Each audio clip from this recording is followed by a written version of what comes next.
Oh yes, oh yes, oh yes. This honorable commission is now in session pursuant to adjournment. May God bless this country and God bless this county. Mr. Chairman. Appreciate that. Our invocation tonight is going to be by Commissioner Baker Ring.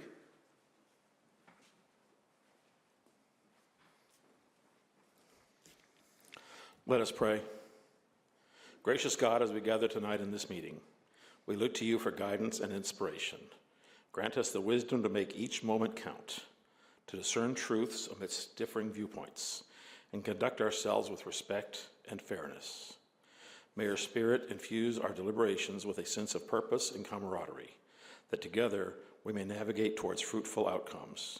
Give us peace in our hearts during this meeting, and that the strength to sustain the task before us.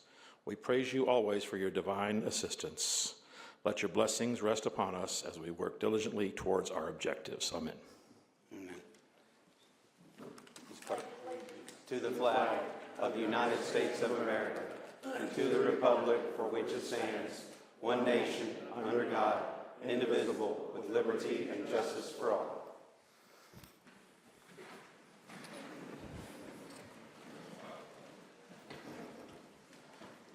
All right, let's put the roll call up on the board, please. Each commissioner record your presence.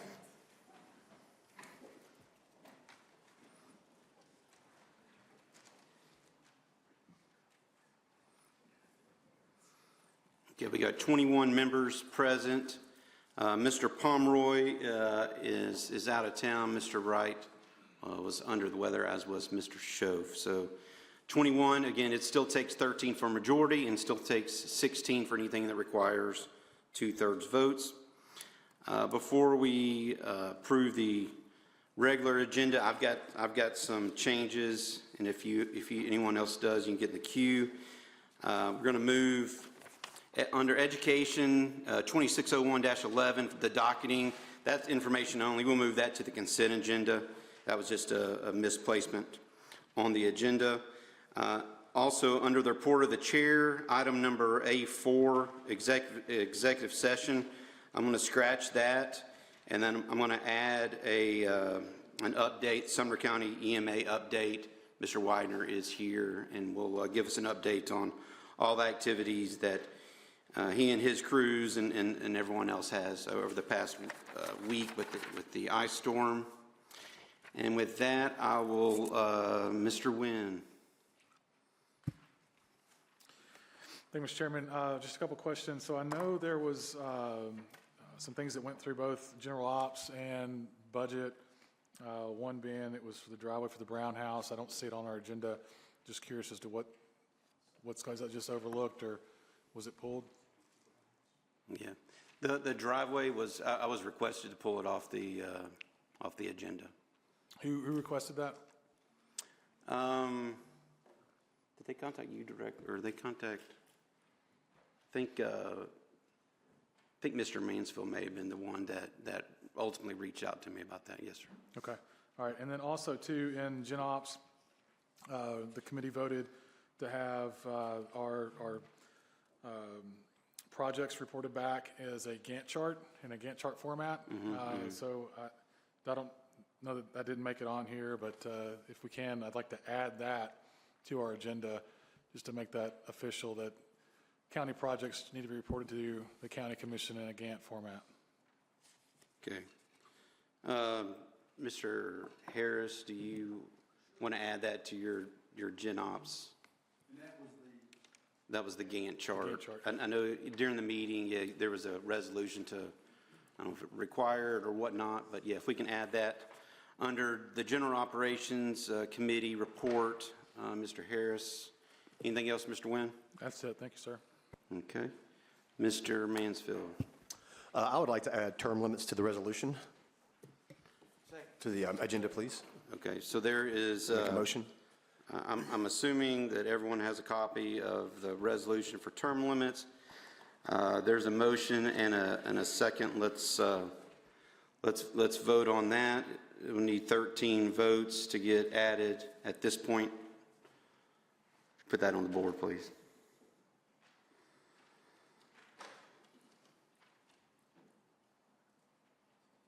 Each commissioner record your vote.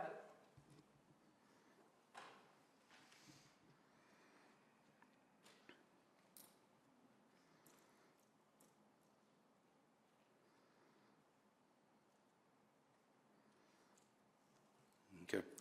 That fails to get 13 votes. I think, my understanding, I voted for it. My understanding, though, it's past the deadline for the current legislative session currently. But regardless, that fails to pass. Mr. Brown. Yes, I'd like to remove 260108 from the consent agenda and put it back under the budget, Okay. please. All right, 2601-08 will be moved to the Budget Committee report with Budget Chairman Schoaf out. Ms. Boyd, as Vice Chair, will handle that. Mr. Rogers. Thank you, Mr. Chairman. I'm just confused, or I guess parliamentary inquiry or point of information, whichever one it needs to fall under. Why wasn't the Gantt chart voted on? We just kind of went ahead and added that under general ops. Okay, there was no objection. Okay, if we want to vote on it, no, that's fair. We can vote on that if we want to. I mean, I don't care. I know finance has already made a reply back to the committee of why it didn't happen, so. Okay, I wasn't aware about that. Okay. It's a staffing issue, so. So if you're voicing objection, we can put that on the board. I'll voice an objection. Okay, all right, so we're going to put on the board the Call for division. Gantt chart. We'll put that on the board. So a yes would be to add it to the agenda. We need 13 votes. Each commissioner record your vote.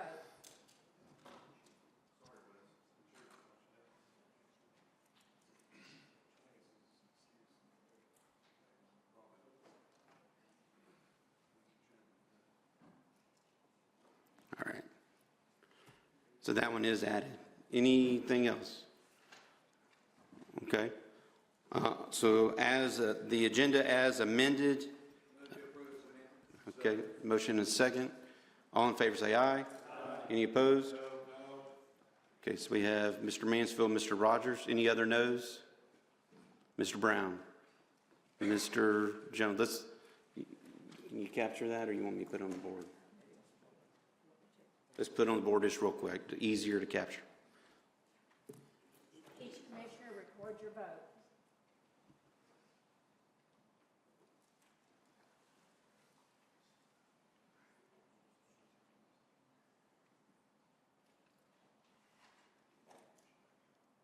Yeah. We have an agenda. All right. Is there an approval for the consent agenda items? It's a motion and a second. All in favor say aye. Any opposed? So that's unanimous. The approval of the minutes December 15th. It's a motion and a second. All in favor say aye. Any opposed? So that's unanimous. All right, certificates of recognition. Mr. Harrison, you mind coming up here? Mr. Hyde, I know you and I want to present the Liberty Creek soccer team. Coach Fish and team, if you would make your way up, please.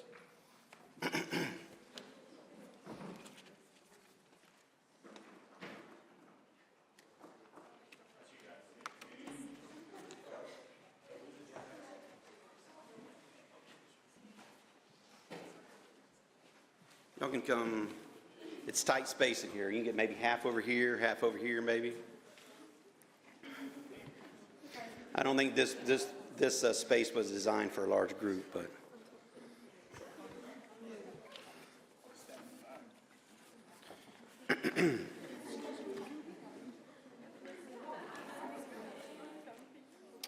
All right. So this Liberty Creek, the girls, the Lady Wolves soccer team here today. I'm going to read through some of their accomplishments, and I'll go through their roster real quick, and then I'll read the resolution, and then I'll let Coach Fish speak if you'd like. But Mr. Hyde or both, thanks for coming up here with us. The 2025 Liberty Creek Lady Wolves amassed an impressive record of 22 wins, 2 draws, and with just 1 loss, scoring 114 goals, 88 assists, while only conceding 13 goals in their 25 games. The Lady Wolves would advance to the District 9 Class AA, which is a new district classification for them this year, the championship, where they would face the familiar foe, here also in Sumner County Station Camp, winning in double overtime 1-0. They went undefeated against Sumner County opponents with the preseason and the regular season. That includes Gallatin, Hendersonville, Beach, White House, and Station Camp. Their only loss was coming at the hands of Station Camp in the region championship. The Lady Wolves, they would go on to advance to their third consecutive state tournament in just their 4 years of the program existence. Is that right? So they beat Fairview 6-0 in their sectional game. They went on the state tournament. They defeated Greenville 2-0 and set up a rematch with Station Camp. So they faced Station Camp in the district and region championships, and then they beat Station Camp then in the state tournament. And then after that, they would go on to win, they won that game 4-1, and then they advanced to the AA state championship game against Tullahoma. And they would go on to win that game 1-0 with an early goal of a score by senior Ruby Saylor. This would be the second state championship for the Lady Wolves, their first after moving up from single A to double A. So we got some medals back here if Mr. Weiner would like to help us out. But I'm just going to read your name. If you're here, I know not everyone's here. There's a couple that are out, but if I butcher your name, I apologize. But just maybe slightly raise your hand when I call your name. But Riley Zinkini. Do what? Hey, how about this? How about that? How about you read? That's fair enough. Yeah, here we go. Addie Lee, Peyton Wilson, Allie Herndon, Addie Stevens, Charlotte Ho, Auburn Bean, Addie Medina, Sadie McMenemy, Kaylin Lovett, Ruby Saylor, Addie Taylor, Alyssa Bates, Abby Wolfords, Avery Baker, Taylor Hahn, Alyssa Goen, Avery Taylor, Lucy Daggett, and Emma Moreau. Okay. And then we got assistant coach Michael Manfred and head coach here Andy Fish. Just a little personal note before I read the actual proclamation. Coach Fish, I've known Coach Fish for several years. I know many of you know that both my boys played soccer competitively in high school growing up. And Coach Fish was my older son. I don't know what age group it was. 2004. Well, I know he was 2004, but I don't know how old they were back then. But I really enjoyed, I was the manager of the team. I worked closely with Coach Fish and got to know him real well on the field, off the field. And just one thing I just want to say about him is both my boys had several, coaches over the years. And Coach Fish, to my memory, he's the only coach that kept up with my boys over the years. So he would reach out, text me, hey, William had a good game, or John had a good game. Even though you didn't coach John, he just got to know him. So I just, that really stood out to me about, how Coach Fish is, his character. He cares about the team, the girls on the team, the players he's coached over the years. Obviously on the field, but more importantly, off the field. So I really do appreciate that. And I'll read the proclamation here. Sumner County Board of County Commissioners meeting in regular session on this second day of February 2026 does hereby honor and congratulate the Liberty Creek High School girls soccer team for their 2025 Tennessee State Championship win, and I so move. All in favor say aye. Aye. Any opposed? Motion carries.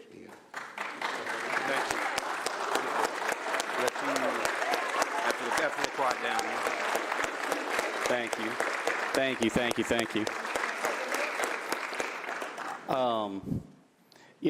I could talk about the girls up here for hours about kind of what the program means to the community, to the school, but I'm not going to do that tonight.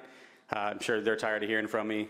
The parents, I'm certain are. So I'm gonna pass it off to one of the players, and she's going to say a couple of things about what the program means. Ruby Saylor.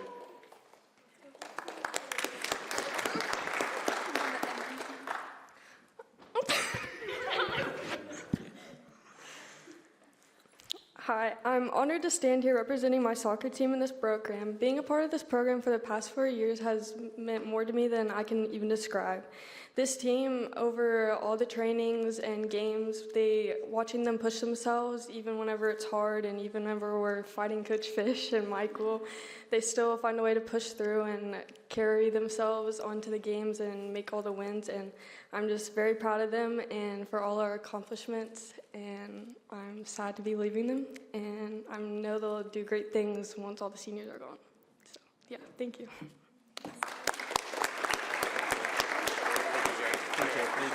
Y'all can take some more photos out in the hallway or whatever. Or do you want, did y'all get, one more, come up here close, get a. One for the Christmas card. Yeah, yeah. You can squeeze in there. All right, Allison, thank you. Okay, lock in. Tighter, tighter.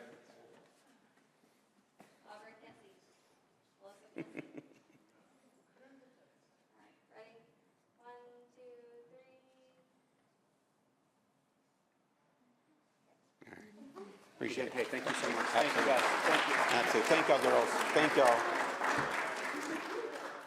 Yeah, y'all can head out.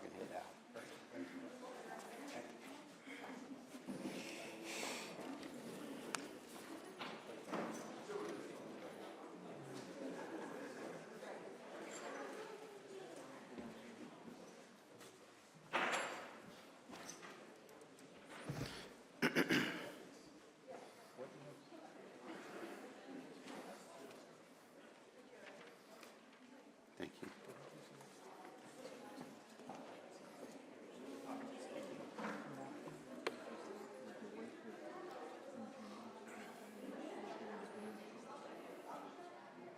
That whole Gantt chart thing, I think what happened was, Jim Obbs told the finance they wanted it represented in a Gantt format. I don't think there was any resolution supposed to come out of it, but that's how I remember. Okay.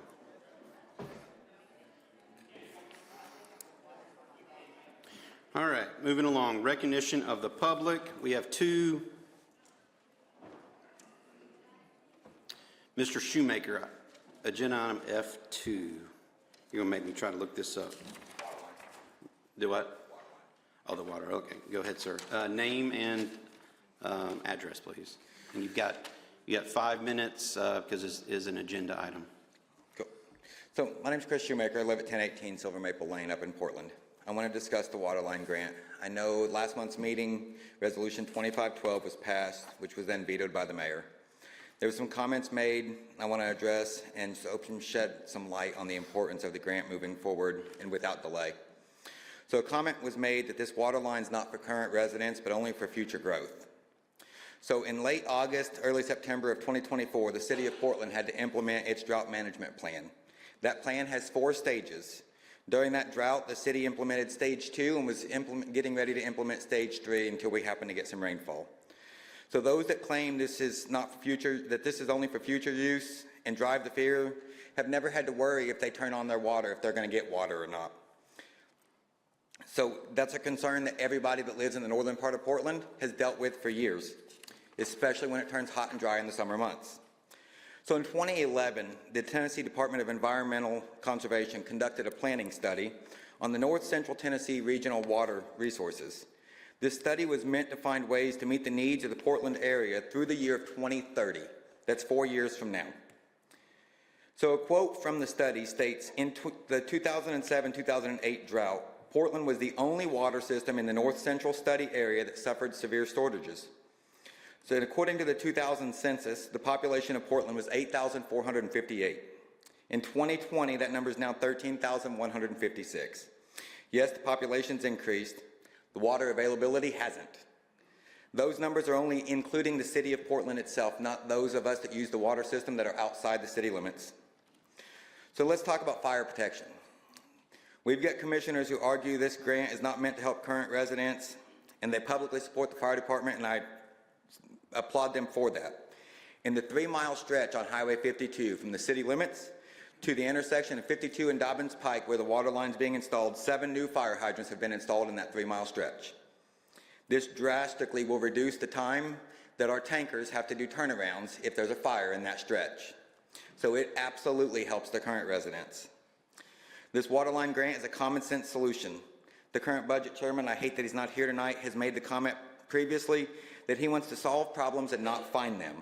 I encourage you all to take his mindset for this resolution. It's a solution and a simple one at that.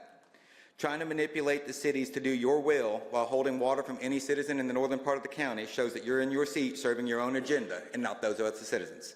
Thank you. All right, Mr. Jim Latimer, speaking about the Brown home.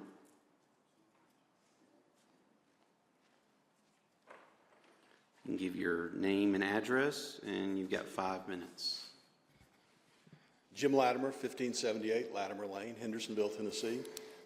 Thank you to each one of you for hearing us tonight. Thank you to each one of you for the progress that we made on this house. I feel like for us of a certain age, I might need Mr. Douglas's fifer playing in the background up here while I'm talking to y'all. If y'all get that illusion right there. This house is a tremendous treasure for the Sumner County community. It has ties, as we mentioned before, back to the Revolution, back to the founding of Tennessee. The people that built that house fought for the country, fought for the community.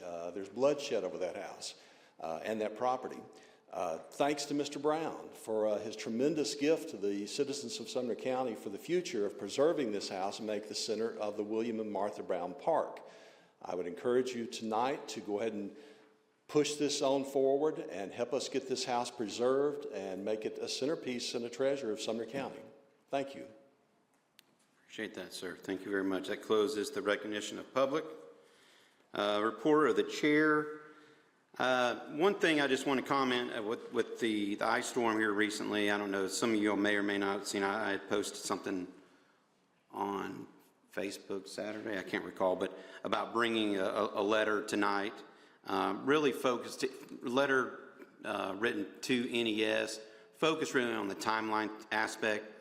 Like literally within an hour after I made that post, NES came out with somewhat of a timeline aspect, and of course they're getting heat from every which way. So I'm going to end up sending a letter, but it's going to be like it's not on behalf of the commission. It's going to be more of a from my commissioner and chairman seat. But just wanted to mention that just in case you saw that post out there and question why I didn't at least mention it tonight. So just wanted to mention that. Veteran service report is attached. We've got a couple items for docketing purposes. Do we need to vote on that?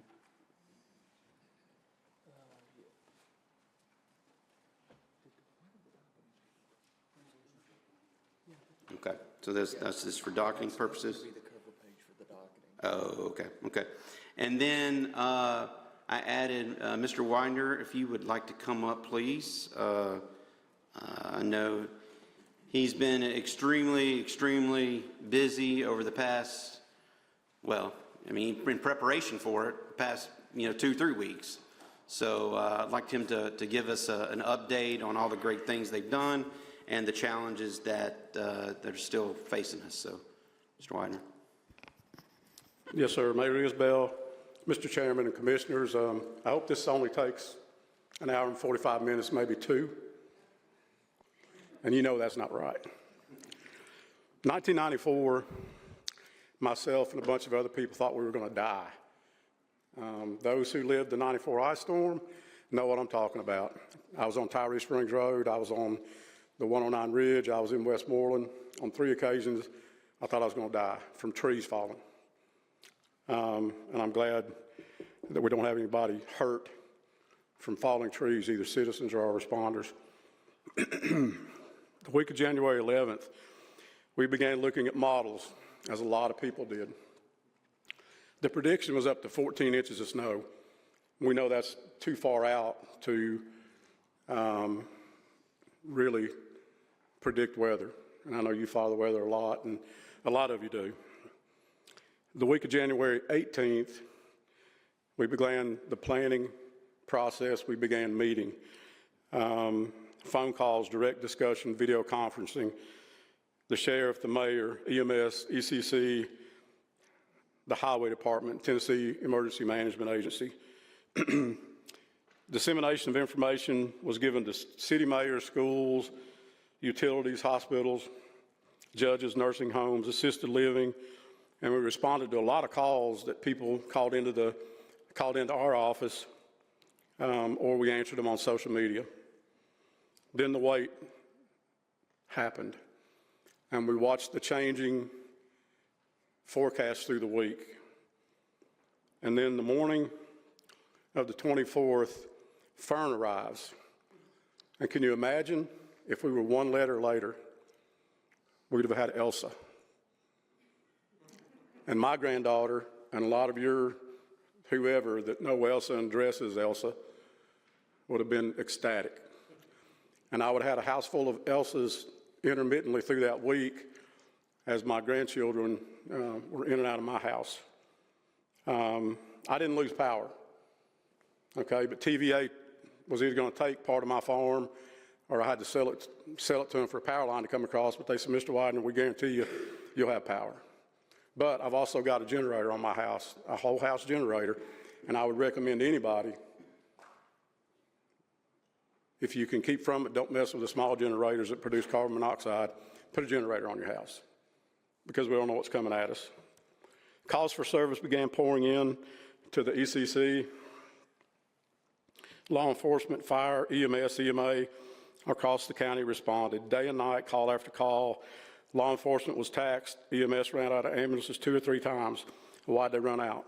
Extended response times tied them up. Hospitals were inundated, and the sheer call volume. January 24th through 30th, the ECC dispatched 5,875 calls. All right? They took 6,376 phone calls. Call volume was down a little bit, but phone calls in was up considerably. We had 14 working structure fires across the county, 6 in city departments and 8 out in the county. All performed well under the adverse conditions, and the volunteer departments rose to the challenge. Getting there was a big problem. A lot of times we had to cut our way in. Sometimes we couldn't get to the scene. It was a big challenge. Hit hard were assisted living facilities. We evacuated 1 on Hogan's Branch Road. We had another one with 17 residents that we were about to evacuate. We were taking one of our 85 kW generators up, and the electrician said we can't wire it because the wiring's so old, they don't have a disconnect, there's no way to safely wire it. So Cumberland Electric got in there and got power to them like an hour before we were going to evacuate, and this has been going on for 2 days, trying to decide what to do. Some of the challenges was our two-way communication system, keeping it alive. Keeping the backup generators fueled, which our generators have 36 hours to 17 days of fuel. We're going to change one at Portland. We're going to move a small propane tank out and put a 1,000-gallon tank in. It'll give us 17 days of fuel, which we have at most of our sites. When we talk about highways, streets, and public works, Sumner Highway state and municipalities brined ahead of Fern. With nearly 1,700 miles of road across the county, plow and salt trucks worked for hours to keep the roadway cleared. Mother Nature and low temperatures had other ideals. So below 19 degrees, salt does not work. We didn't have sunshine, we didn't have temperature, so we couldn't get the roadways in good shape. Plus, we've got some hills and hollows in Sumner County. A lot of people wonder why schools are closed sometimes, because the north end of the county doesn't clear like the south end. But one year with that man right there, we had the south end of the county closed, and the north end of the county didn't have anything. You remember that, Mr. Hyde? Destruction of a tornado has a defined path. And don't get me wrong when I say this, I'd rather work a tornado. In an ice storm, the whole county's the path.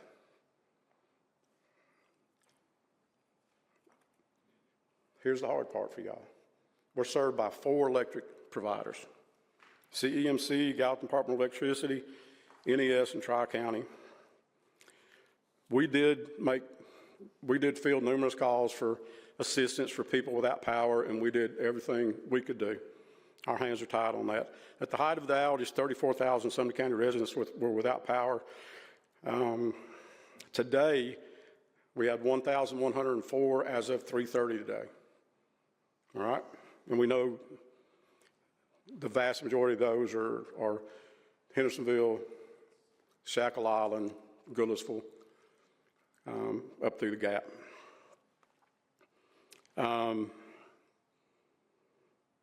Tomorrow, I meet with the mayors not about power, but about debris removal. So post-tornadic incidents, we have a lot of people come and want to help. So who is there to help after this, to help people who either can't or don't have the resources to clean debris out of their yards? My sons and I, we canceled church yesterday, so we worked on my farm all day. And I have a pile, you can fill half of this room with the brush that I took off of my farm.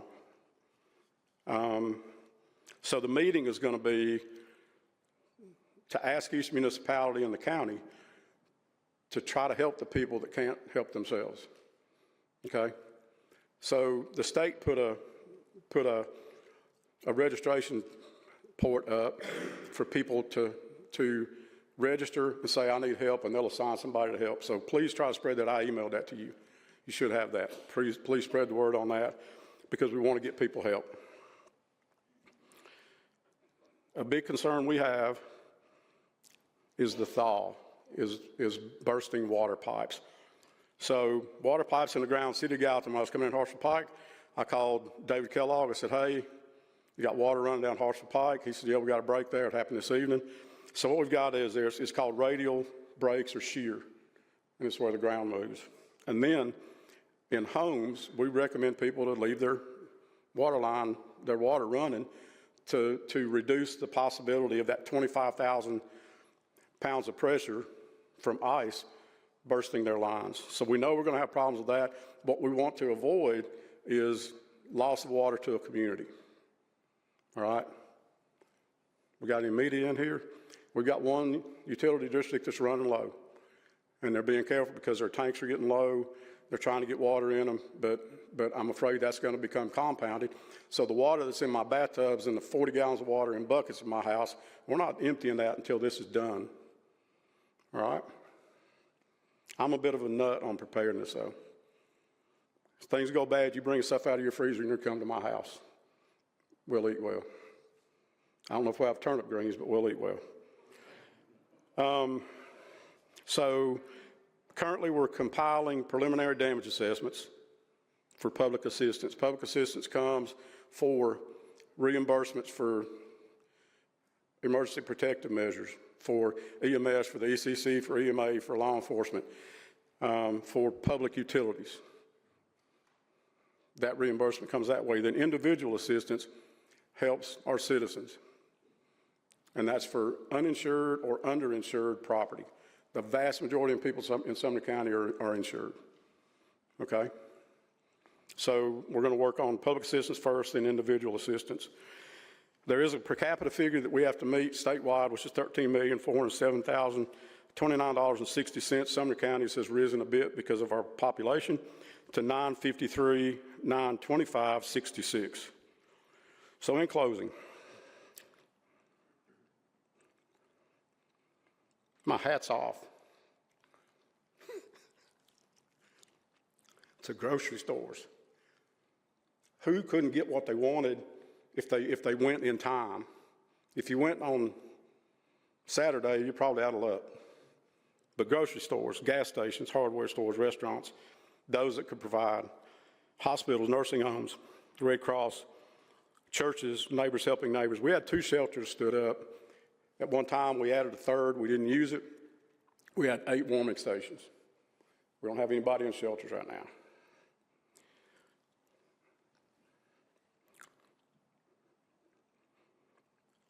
Last but not least, highway and road crews. We've had some injuries with highway. Linemen busting their butts. Dispatchers and first responders. And believe me when I tell you this, we are at the mercy of the weather. We're truly at the mercy of the weather. And I don't know if you're taking questions, but. Yeah, I'll allow. If anyone has any questions, you can get in the queue. Ms. Janong? I have a question. On Facebook, there was it looked like a yellow writing, and I think it's what you were talking about, where people could call or use that information.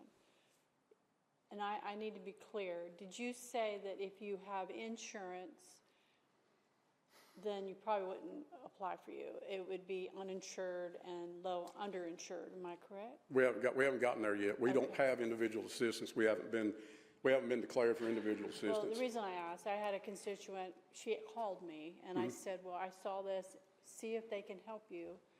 And she said they wouldn't help her. So No. I think it was just a matter of not yet. It's two different things. Okay, gotcha. The help right now is to get your name on a list for somebody to come help you get trees out of your yard, and they can help you. So, I told her no, so I don't know if Yeah. she's misunderstood. so there is a registration with the state to go ahead and get in the system. Okay, But if you've got insurance, you're not going to get help. okay. Or if you're underinsured, you might get help. But if you've got insurance, FEMA's not going to pay anything. Well, the reason I say that is these are trees that are not on the house, because I've had trees on my house and the insurance paid. But if they were in the yard, they wouldn't pay to have the tree removed, it's not a danger to the house. So I think that's the problem, because I've been through this with FEMA. FEMA doesn't give you nothing. No, they won't do anything for that, and your insurance company won't do anything for that. No. So the meeting tomorrow with the mayors is to try to get more established to get people help for something like that. Then that website, which is run out of Nashville, will have people that they'll assign to come help. So there's two parts, two pieces there. Okay. Mr. Harrison? Thank you, Mr. Chairman. Ken, is there anything that you found that you needed that you didn't have that this body can provide? We always do, and we'll do an after-action report with all public safety, and we always do. But we've got a lot, and we really try to be frugal. We try not to over-ask. Personnel is my biggest thing. Williamson County running the same operation I'm running is running 12 people, and I'm running 3, or 4. Personnel is my big thing, but as far as equipment and things like that, this is not something. And let me say this about us and about power and about EMS and about the sheriff's office. We reach a point where we run out of resources. But I don't think it's fair to the citizens to say, well, we want to double our capabilities and not be used for another 32 years. We've got to be sensible about this. The same thing with NES. If there's mismanagement, then there's mismanagement. But do the people who pay an NES bill want to pay double what they pay now just to have additional trucks sitting there for 32 years from now? That's a question I have, because that's kind of the way I think about that. This is a truly catastrophic event, the worst outage Nashville and NES has ever had. Now, one thing I didn't say is that CEMC, Gallatin Department of Electricity, and Tri-County, with the exception of some isolated situations, have everybody back in power. So. All right. Mr. Klein? Ken, thanks for all you do. The updates are fantastic. Would you go over, I wasn't quite sure what you were talking about, 17,000 pounds of ice and busting pipe. How does that affect? 25,000 PSI. When a water line pressurizes from ice, 25,000 pounds of pressure in that water line. Yep. Now, where does the pressure come from? Is this in the main lines? The expansion of the ice. Where? Ice expands. Yeah. When water freezes, ice expands. But are you talking about in a house, or are you? In any plumbing. Does that commonly happen in main lines?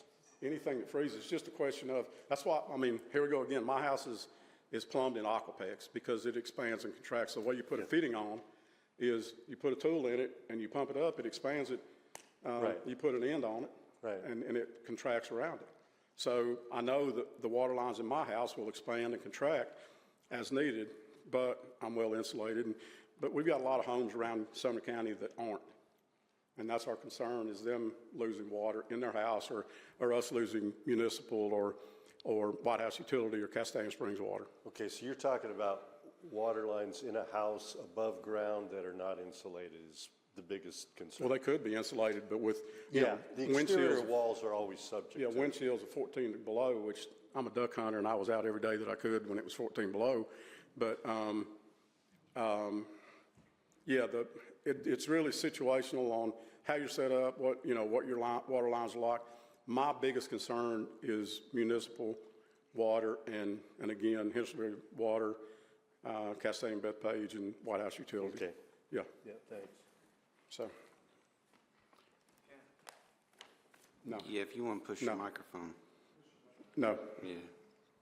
I need to Mr. ask a Teacher. question. Hey, thank you for helping today with the citizen. Mm-hmm. Different note, I had a few folks reach out and ask, and Dr. Janung kind of mentioned this, but folks asked about what the extent, and I'm sorry to ask you because I know that Toby would be glad to answer this, but what extent would it be reasonable that the highway crews would take care of trees, and what extent would it be that the citizens would take care of it? I know some of that, I kind of have an answer for that, but I just didn't know what to tell them. I told them, I said, if it's on their personal property, they're going to have to take care of it, but if it's like over the roads, that would be a highway crew. That's the municipality or the county. That's if pretty it's over much, the road. yeah, and so what, so that was, I just want to make sure that was correct. And then the other thing is, I've had people ask me how much that, I've always left the water pipes, water run a little bit throughout my childhood, but I've had folks ask me how much that is, like how much they need to do. And I know that's a silly question, but I didn't know exactly the answer to tell them. I said, How much to run? How much? Don't drip. Don't drip run. Don't drip run. It's Yeah. what that. So I was always, I always would run it, but I never really knew exactly the amount, and I didn't want to answer it wrong. So I thought since you brought it up, if you wouldn't mind, so I know a lot of folks are probably I would watching. rather pay more water than repair water lines. Yeah. Yeah, I would. So just run a small stream, would you say, like something run like it. that? Yeah. We're pretty much And beyond that. is After it- the night, we're Would you say hot and cold, both? both. Yeah, that's what I told them. Okay, Hmm. thank you. All right, no other questions. I just want to, again, on behalf of the full commission, just thank you very, very much. I appreciate everything you did.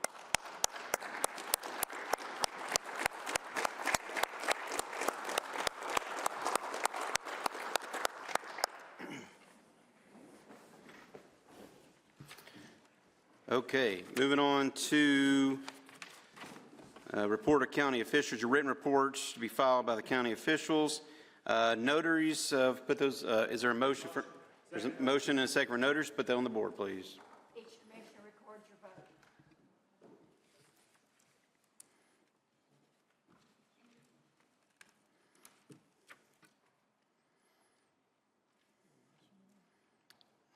Yeah, we've got 21, all right.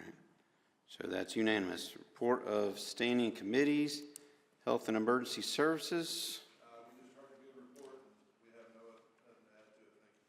Thank you, sir. I know education, we moved this one item over to consent. Any other report, Mr. Sullivan? No report. Highway, Mr. Harrison?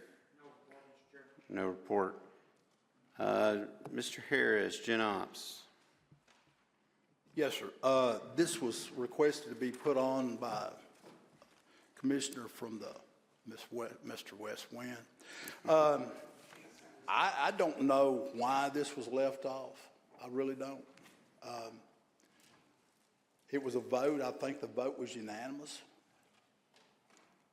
The charts were requested to be,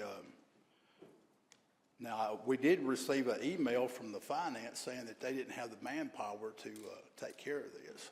So, other than that, that's all I can tell you. Good. So, Mr. Law Director, you were mentioning about this, the Gantt chart thing. Yes, sir.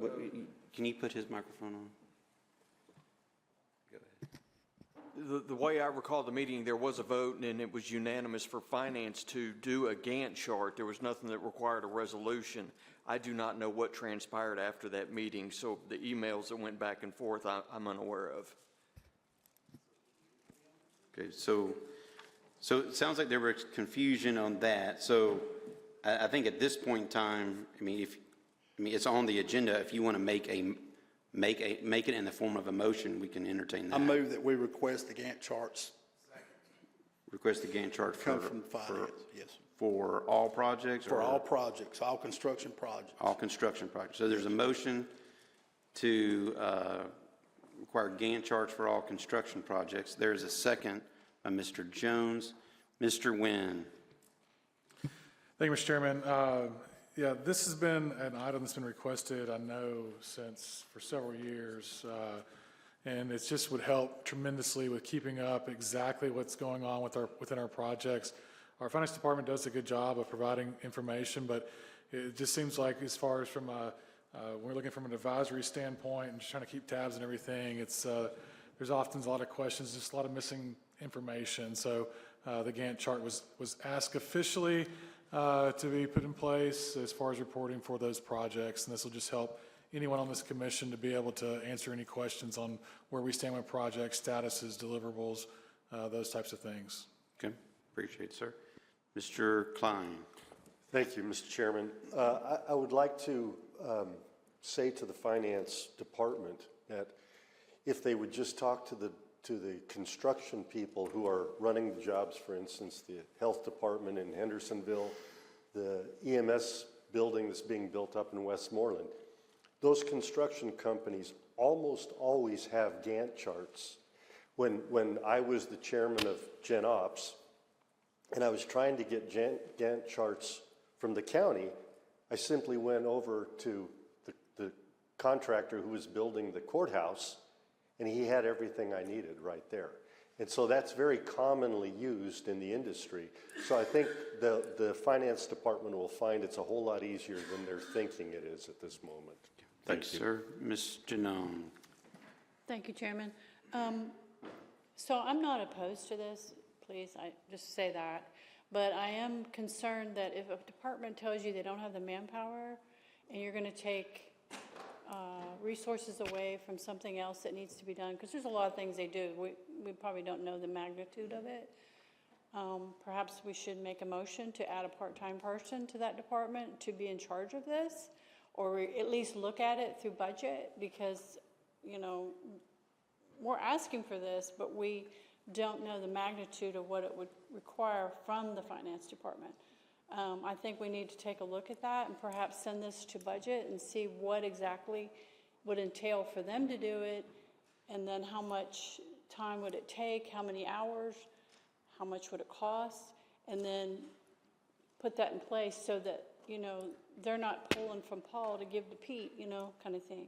So I would like to see that, and, you know, my motion would be to request that this be, a position be at least looked at by the budget committee for this particular operation for the finance department. That's my motion. Okay, so there's an amendment to the motion here to, I guess, send it to budget for financial analysis. Right.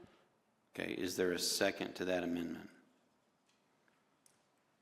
So that dies. Mr. Jones. Thank you, Mr. Chairman. I respectfully disagree with my fellow commissioner behind me, and I think what Commissioner Klein was talking about is exactly right. First step would be to ask the construction companies, because this is part of their day-to-day. And if it's not, it could easily be required of them and make it part of their day-to-day. This should not be something that is incurred responsibilities or cost or growing government by adding another position to do this. It could easily be dealt with by the construction company. I think that's our first step that we've been asking for 3 years. Appreciate it, sir. Ms. Boyd.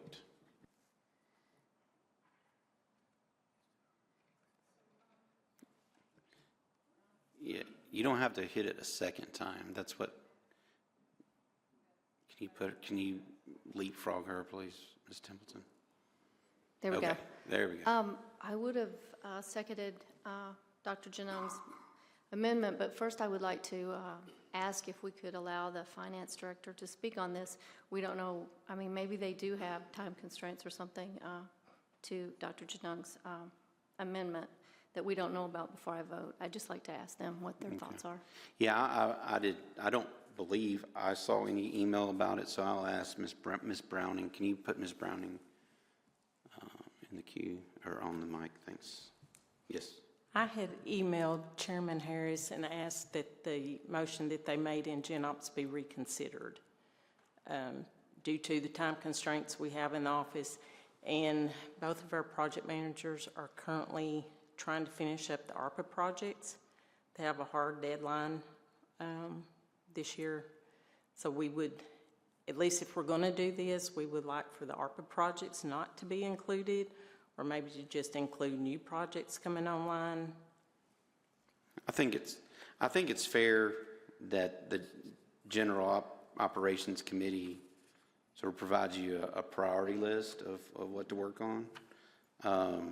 Because I would think it's hopefully obvious that you can't just automatically have Gantt charts for everything. So you got to know what to work on. So I think it's probably a fair thing to ask the General Ops to provide you with that priority. Any other comments, Ms. Browning? Okay. Mr. Teachner. Thank you, Mr. Chairman. It's common practice in the construction industry that a subcontractor cannot submit a pay app to be paid for that amount of work without there being a percent complete that is given for every single scope of work.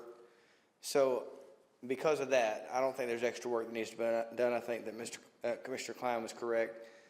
I just make a motion that moving forward, that we request that our normal protocol and best practices for our county, when we send out a request for bid, that it be included in the specifications, the general acknowledgments in the very beginning, that there will be an updated, whenever they get that updated percent complete sent to them for the pay apps every month, that those projects get forwarded on to our county, just so the people can be more aware. I don't want more government, anything like that, just more requirements on the general contractor to send that in. And so in order for someone to bid on this job, that has to be acknowledged in the general specification, in the specifications of the general acknowledgments, right there at the very beginning. And that's all it is, just a simple, we just rewrite the spec moving forward and everything's done. I make a motion we do that. Okay, so make sure I understand. The amendment you're proposing here, is it to start from this point going forward and nothing retroactive? Or can you put him, Mr. Teachner, back in? That's my request, because yes, we can make those other arguments, but why not just get something on the books moving forward that's correct, where that everybody's happy with it, doesn't add any manpower or grow any government. Okay. But it just gives a requirement that happens. And then we can deal with the other part. We don't have to throw the baby out with the bathwater. We can just deal with the other part. So the amendment that's being proposed right here is basically put a stake in the ground now, and any new projects going forward, it would be requirement versus retroactive. Okay. In the specs. And there is a second. Mr. Jones, on this amendment? Yes, Mr. Chairman. I just have a question that perhaps you can answer or refer to our legal department. Is that something that needs to be rewritten into the bid process, or is that just reasonable expectations for anybody that's bidding on a construction job? They're already doing it for their own people. We know this is common practice. Does it really need to be written in there? If so, is that something that Gen Ops can just take up at a next meeting or something and ask to rewrite that, if it definitely necessary needs to be put in there? But we're muddying up this request with this amendment when we could just add this request to the next Gen Ops meeting if it does need to be looked into the contract, Yeah, it's a fair question. So, Mr. Law Director, can you speak to that? I do not usually track any of the construction projects, the bidding, or any of that unless they come to me directly with a legal question. So I do not have an answer for you if that is initially a requirement. I would defer to the project individuals that are tracking these things in finance. Maybe Ms. Browning knows, I'm not sure. So with that being known or not known at this point, I would not support my fellow commissioners' amendment, just because I think that could be something that we look into at Gen Ops and find out if it's really necessary or not. Somebody can look into it, see if that's reasonable expectations. If it needs to be in there, we can add it in there next meeting and bring it back, but for this purposes, it just muddies this up. I want to handle this tonight, handle that next time. And I may vote for it then. Well, the maker of the amendment has his hand raised. Or do you want to speak? Like, do you want to withdraw your amendment? Or, okay, well, there's Mr. Mansfield's ahead in the queue. Okay, for a point of information, go ahead, Mr. Teachner. Yeah, no, we're good. Mr. Mansfield, my apologies. I'm skipping you. I'm pointing the information. Well, I know. I skipped. Sorry. So, just so we're clear on how it will work, and I know that Mr. Klein would know this process probably the best, but the way it will work is it wouldn't be an odd request, just for clarity. It would be the architect that we hire as a county would put that in the specs moving forward. That's the only thing I'm saying, and that would be forwarded on. It would just be a normal protocol. Okay, all right. But that line would have to be added to the general requirements of the specifications for the construction documents. All right, appreciate it. All right, Mr. Mansfield, sorry. It doesn't sound like this on this amendment. Yeah, this doesn't sound like this is was a resolution that really came out of Gen Ops based on hearing the explanation. So I'm going to make a motion to defer this and recommend it goes back to Gen Ops so they can figure this out. Defer. Okay, there's a motion to defer this back to Gen Ops. There's a second by Ms. Miller. Boyd, on this defer or on the amendment, the previous amendment? Do you want to speak to the defer? Either. My comment addresses both of them. Okay, go ahead. So at this time, as we're all aware, we're short due to the finance director's retirement. Finance is short. So if they say they don't have time, I don't think they're going to get this whole thing up. If we're going to defer, that would be a great thing to wrap our arms around it. But when we do address it, I think we need to have a schedule of time. Speaking to the amendment as far as starting today, maybe we could go starting today, but within 12 months, we want them all rolled in. So sometime a time frame of giving them time to manage that. As we look at budget coming up, we're short. We need a time frame. So I would be in favor of the deferment. I'd also be in favor of starting today and then working our way backwards with a time frame. Okay, thank you, ma'am. Mr. Rogers, on the amendment to defer. I was going to refer it, but I'll call the question. Yeah, there's a second. There's a motion and a second. Let's put that on the board. So let's call the question to defer. The entire item, right? Yeah, if it passes, yes. Each commissioner records your vote. This is this calling the question so they get to vote on the defer. Okay. All right. So the call the question passes. So now we are going to vote on the defer, which will require 13 votes. Let's put this on the board. This is the motion to defer this entire item back to Gen Ops. 13 votes is needed. Each commissioner records your vote.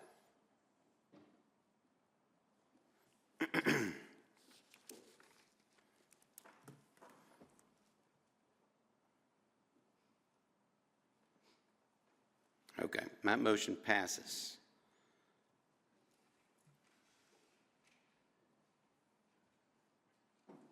Seeing someone in the queue, I'm going to kick you out of the queue here. Oops, I'm going to kick myself out of the queue. All right. Anything else, Mr. Harris? All right, moving on. Committee on committees. Ms. Bergdorf. Yes, we have items 1 through 6. They all received positive recommendations. For the Agriculture Extension Service, Kinsey Rippey. Motion to group and approve items 1 through 6. Items 1 through 6, motion to group and approve, and a second. Mr. Mansfield. Yeah, I was a little confused on the Ag Extension Service with the 3 new 2-year terms. I'm not exactly sure who they're replacing because I know there are 3 citizens that don't expire until January of 2027, and there's 4, one citizen and 3 commissioners that expire in January 2026. So are these 3 individuals replacing Terry Wright, Darrell Rogers, and Deborah Holmes, and Krista Oswald? Who are these people replacing? I will defer to Ms. Bergdorf. They are replacing the, I didn't bring that list with me, but Mr. Rainwater and Ms. Guillot were both in the same commission district, and the TCA requires they be in separate commission districts, and I don't recall who is replacing whom, but I called the ag office, and they had last year worked with committee on committees to move the citizens to where they were alternating, and they are keeping all of the commissioners. All right, I just pulled up the agenda from your meeting. It looks like present members Krista Oswald, James Ray Rainwater, and Nicole Guyot, listed all 3 expiring January 26.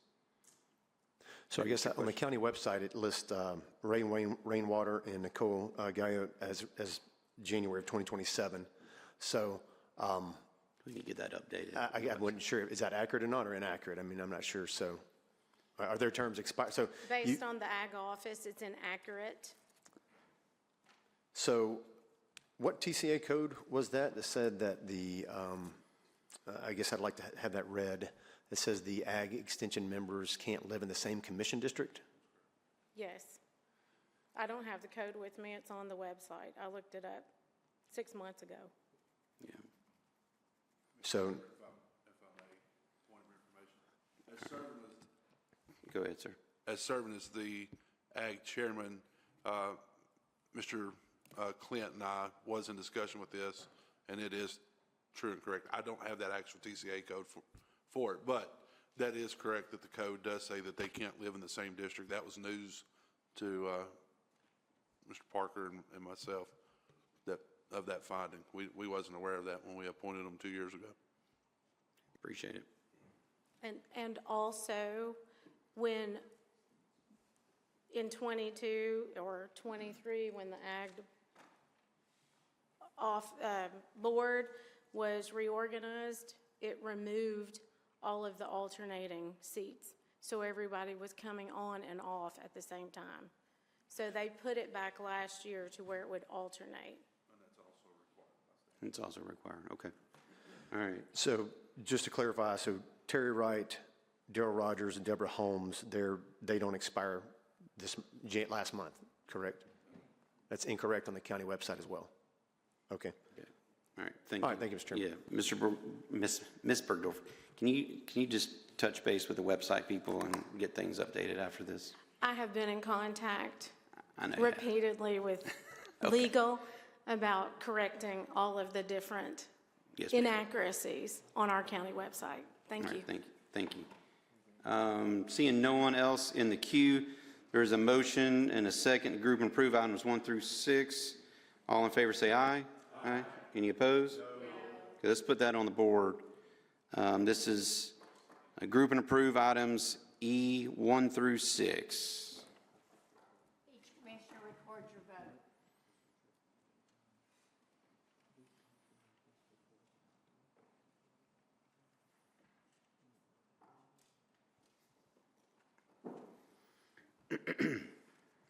Okay, that passes 13 votes. Anything else, Ms. Bergdorf? No, thank you. All right. Well, actually, I do have the TCA. It is 49-50-104. 49-50-104? Yes. All right, thank you, ma'am. Thank you. All right. Legislative, Mr. Harrison. Thank you, Mr. Chairman. Item 2601-12 to approve the MOA with the City of Gallatin to use space at the EMS building. This passed in legislative unanimously, and I so move. Motion and a second. Ms. Janan. I have a concern. I was listening to her, and she was talking about the 3 ag extension people. I'm sorry, I know you already voted on it. We've moved on, But Ms. I do Janan. have, but I'm concerned because group and approved the 3. We were talking about the 3, and then all of a sudden I find out it was all of them? No, we grouped and approved items 1 through 6. That was what we grouped and approved. All right. Mr. Hyde. I'd like to know just a little bit more. Our internet has been out, so I haven't been able to maybe secure the information that others have. On this MOA with the City of Gallatin, could I ask the chairman, please, to explain exactly what space they'll be using and what for? I read the material here, but I didn't, it just wasn't very explicit. All right. Mr. Harrison, would you like to speak to that? Yes.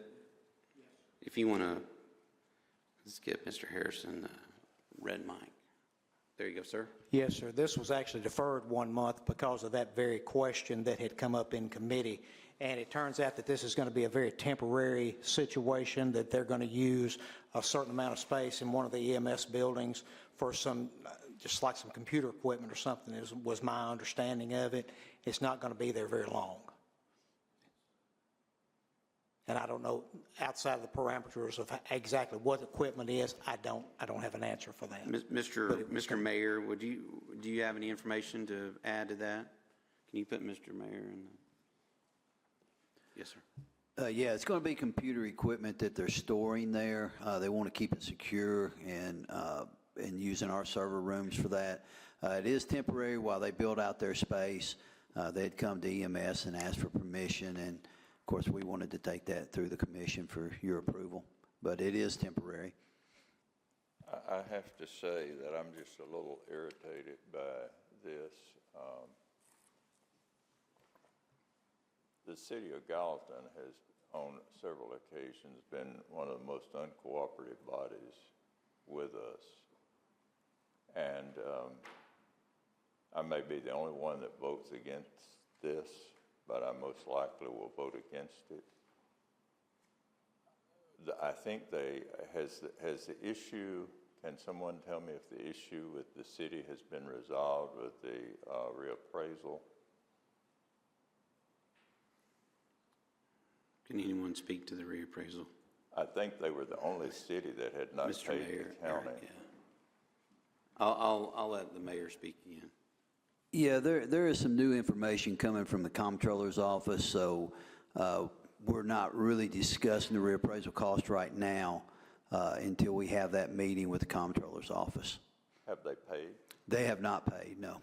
All right. And I noticed in the agreement, too, that we were being kind enough to call people in to unlock for them if they needed to get to their equipment for some reason or whatever.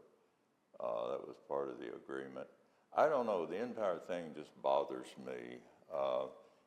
Cooperation is cooperation, and I'm all for cooperating with all of the cities and doing what we can to help, because some of us are in cities and we want the cooperation both ways. I'm publicly saying that Gallatin has not been the most cooperative group to deal with. For what reason, I don't know, but this does concern me. All right, thank you, sir. Mr. Klein. Thank you, Mr. Chairman. I also remember that this was a temporary thing. The only problem is the resolution doesn't speak to anything temporary. I would like to make amendment that it be renewed every 3 months, quarterly in the year, to make sure that everything works with the EMS at the same time. I don't know anything about their build-out, where this equipment is going to go, but for all I know, we could have it for the next 5 years, and the EMS needs it needs that space for something else. Okay. So your amendment is to add To a 3-month? renew the lease agreement, the free lease agreement quarterly, Quarterly. the MOA Okay. quarterly. So there's a motion and a second to amend this main motion to add language that it would be renewed every 3 months or every quarter, and that has been properly seconded. Mr. Rogers, on this amendment? Okay, reserve, okay. Let's see voice and see what happens. So all in favor of this amendment to be renewed every quarter, say aye. Aye. Any opposed? Okay. I think the ayes have it, but let's put it on the board real quick. We'll put this on the board. This is the language to add, that it be renewed on a 3-month or quarterly basis. Okay, as a point of information about Mr. Jones, can you type, yeah, we'll revote on this. Just a question. So if this amendment passes, we can still vote no to the main, correct? Correct. Okay. Yeah, okay. So sorry about that, Ms. Templeton. So again, this is a vote to add the language to be renewed every 3 months. Let's put down the board again. Each commissioner record your vote. Oh, darn.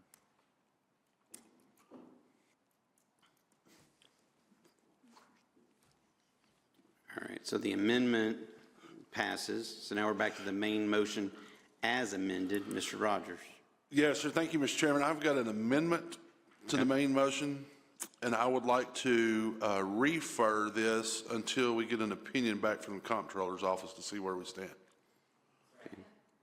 All right, there's a motion to refer this, which is takes 16 votes. No debate. Let's put that on the board. This motion to, who you want to refer this to legislative? Let's refer, Mr. Chairman. Refer? You want, okay, defer? Defer, I'm sorry, Okay. D as in Daryl. I get confused in my alphabet. Now I got D you. as in Daryl. All If we right, can so- defer this back to legislative, almost did it again. Okay. Defer. Defer this. No one's in the queue to defer. All in favor say aye. Aye. Any opposed? Well, geez. I hear one no, so I'm going to say that the motion to defer passes with one. Believe that was Mr. Green's voice I heard. So, all right, that one takes care of that. Mr. Harrison, I'll give you the mic again. There you go, sir. Thank you, Mr. Chairman. Item number 2601-13 to approve the water grant, fast-track water grant with the City of Gallatin for the water in the northern end of the county, and I so move. There's a motion and a second. Mr. Mansfield.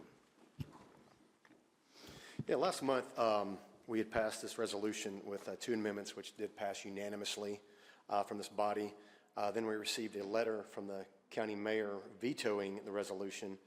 And in that letter, he said that the $12 million ECD Fast Track Grant was awarded to expand water resources supporting industrial growth, which was the qualifying basis for the funding.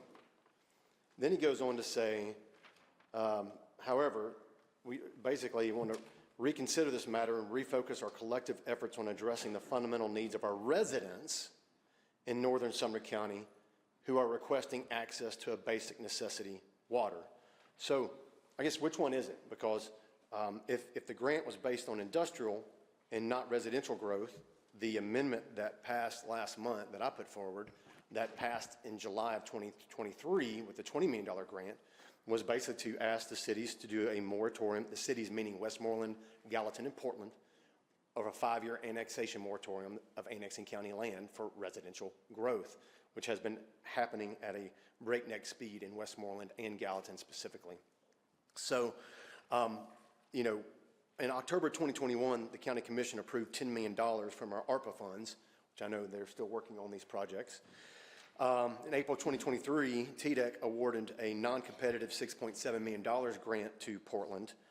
July of 2023, Gallatin was awarded a $20 million grant, which is a competitive TDEC waterline grant open to all 95 counties So far, they've gotten $36.7 million. Now add this $12 million in, it's a $48.7 million water line grant infrastructure project.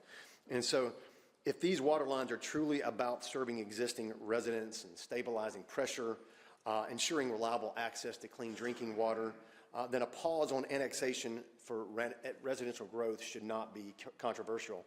And it obviously hasn't been, because this county commission has approved that unanimously last month, 23 out of 24 votes in July of 2023.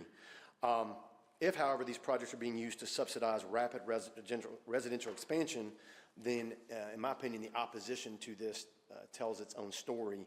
And if Portland, Westmoreland, and Gallatin, they genuinely want to prioritize the well-being of their residents over profits and growth at any cost politics, since that was mentioned in the letter, they should welcome these reasonable guardrails that would protect existing taxpayers from being overburdened, because every appropriation we make drives tax rates, and that's just a fact. Every decision we make is going to drive a tax rate at some point. You know, the county is not saying no to water. That's just a stupid thing to say to anybody that would say that, and false. Basically, what we have done as a commission is say no to water lines that are being used as a Trojan horse for unchecked residential development. So I'm going to make it the same amendment with a little bit of modification of clarification on the cities, since the county mayor asked what cities were included. No, that's not Hendersonville, because they're not involved. It's not White House. It's not Goodlettsville. It's not Millersville, because they're not involved in this project. So I want to amend this resolution to use the same "be it further resolved," Mr. Law Director, we used last time, and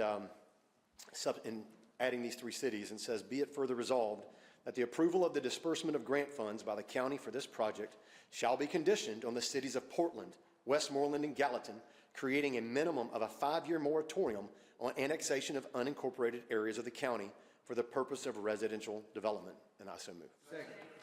There's a motion and a second on that. Mr. Klein, on this amendment?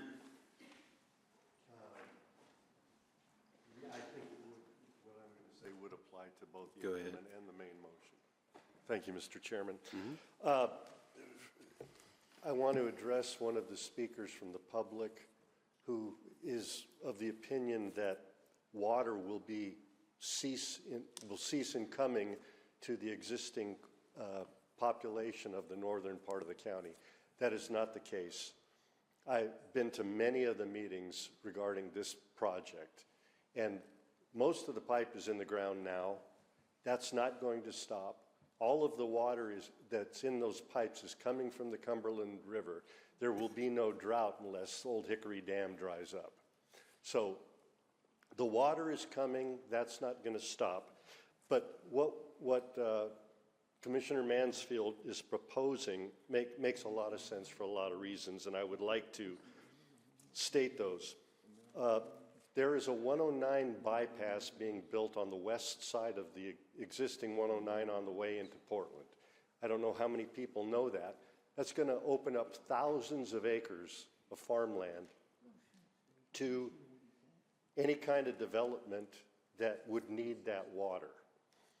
So that's one of the concerns. I believe a lot of that land is within the urban growth boundary of Portland.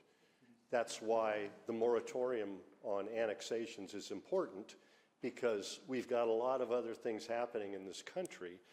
One of those is the tariffs that President Trump is putting on. If his tariffs go all the way to food from other countries, we're going to need our farmland desperately. And so we need to hold off on that. I know that's a global issue, but it will affect us here in Sumner County. We are also developing the 2050 Comprehensive Plan and Planning Commission. We are looking at ways to protect farms in that situation. This moratorium on the urban growth areas of Westmoreland, Portland, and Gallatin will help give us the time we need, because this is not something that happens overnight. As I've said ad nauseum, 50,000 citizens leave Sumner County on a daily basis, according to the 2020 census, to work outside the county. We're also looking in the 2050 Comprehensive Plan of creating jobs ways to do that with industrial growth rather than residential growth. We have a residential problem, not a jobs problem.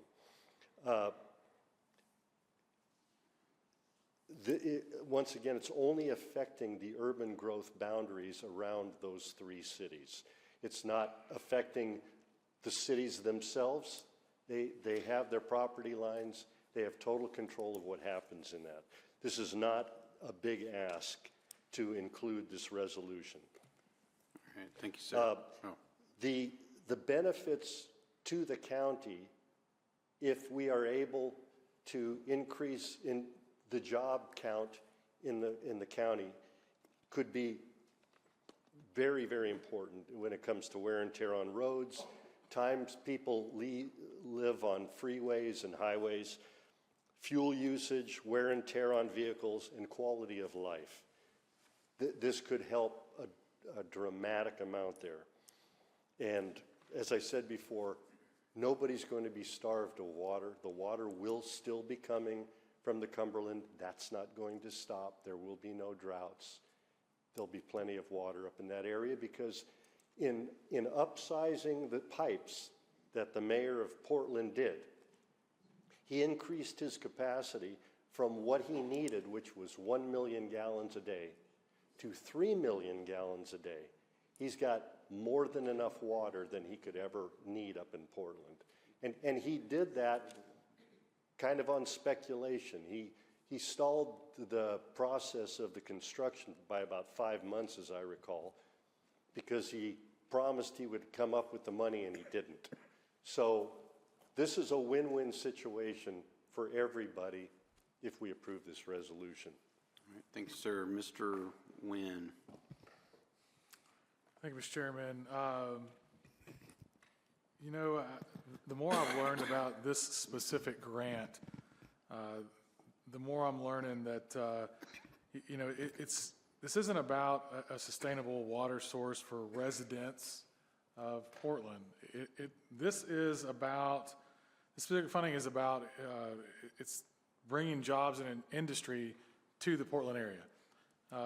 In speaking with Portland's mayor, this line and this grant is specific to run into the industrial area.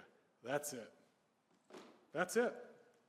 So, I mean, we can put a moratorium on how many pets we want everybody to own on this, and there's no harm, no foul. But ultimately, this is to grow jobs.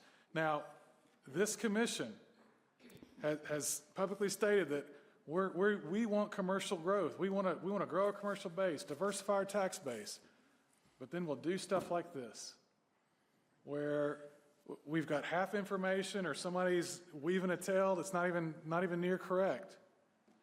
And all because of what? It looks like we really don't want commercial growth. We don't want any growth, is what it looks like to me. So I know I've supported these things in the past, but on this project, with what I now know, I'm not going to support this.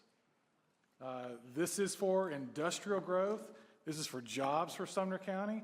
This is exactly what everybody in this room has said they want, and now we're going to try to inhibit that. That's all I got. Thank you, Mr. Chairman. Thank you, sir. Mr. Rogers. Well, this is probably the first time in 4 years I've actually agreed with what the commissioner before me just said. It doesn't happen often, but I do agree. We've already saw that we can't put stipulations on city based on a grant that is passed through funding. The stipulations of the grant, I think, is set by the state. We already saw that. We couldn't do it 2 years ago. We can't do it now. It's been vetoed back by the mayor. I'm scared that if we don't do something and get this water from my understanding is from the west side of Portland where it's completed and finishes the leg out, if you will, goes into the industrial park of Robertson County side where Portland runs over and funds industrial and funds jobs that we've all said we wanted. Again, just like my commissioner before me said, I agree with him. So I can't support the amendment, but I think we absolutely need to get behind the resolution and push it through so we don't lose the money that's sitting at the state to have the pass through. Because if we do, then I think we're going to find ourselves in a bigger mess on the north end of the county. So I think this needs to go through. Thank you, sir. Mr. Lamberth. Call to question. Second. Okay, motion to call. Not right now. All right, call the question, put that on the board. I need 16 votes. Each commissioner record your vote.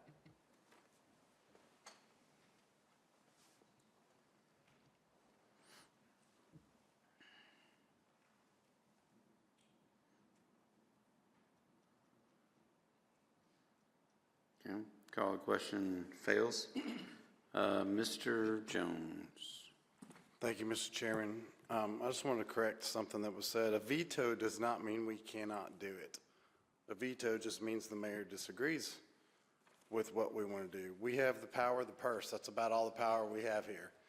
We have the power to stop pass-through money or funding things from this county. I think it's a very reasonable amendment. Almost every one of you thought it was a reasonable amendment last time and 2 years ago when we passed it.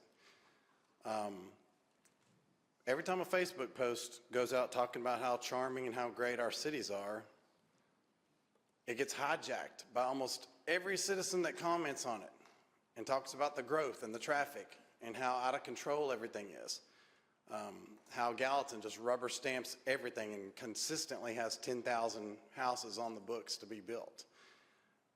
This is our chance. This project was planned and designed to take care of the problem that they have currently. So don't believe the narrative that we're taking water away from existing citizens. This project is going. It is in motion, and it was designed to take care of the existing citizens. The plain and simple thing is they want more. They just want more. So if this is indeed truly for industrial growth, they should have no problem signing a moratorium for residential growth. It makes total sense to me. This is an easy yes to me to this amendment. I want to remind every one of you that campaigned on controlling growth in this county, not just in your own area, what was good for the people in your own district, everybody else in all the other districts are complaining about too. So vote for them too on this. Let's control this and ask the cities if they're willing to do this to get the money they need to do the industrial growth. That's fine with me. I think it's a great idea for industrial growth. But I like the amendment. I'm going to support it. All right, Mr. Teachner. Thank you, Mr. Chairman. I think that it's concerning how that there's arguments that seem good-natured and they seem like they're appropriate. But the main issue is that we have a constitutional obligation to promote the general welfare, not the narrow, not the specific, not the little things. And that reason, by us not keeping true to that as a county, is the fact that we have school issues where there's schools misplaced in the wrong parts of the county. There's not enough funding for different departments all across the whole county because of just the way that we have narrow-minded focus as opposed to the general welfare of this county. And if there was really true, just like the previous commissioner from the 23rd District said, if there really was a worry about, there's plenty of water coming in. That's not what the point is. If there was a worry about it just being industrial, what's the problem? Then I would think that we wouldn't want to continue to grow these cities to where that they're not manageable. Because right now, the county is trying to bear the burden of these overgrown cities that are just growing and growing and growing. And the number one thing I get asked every time I speak to a citizen,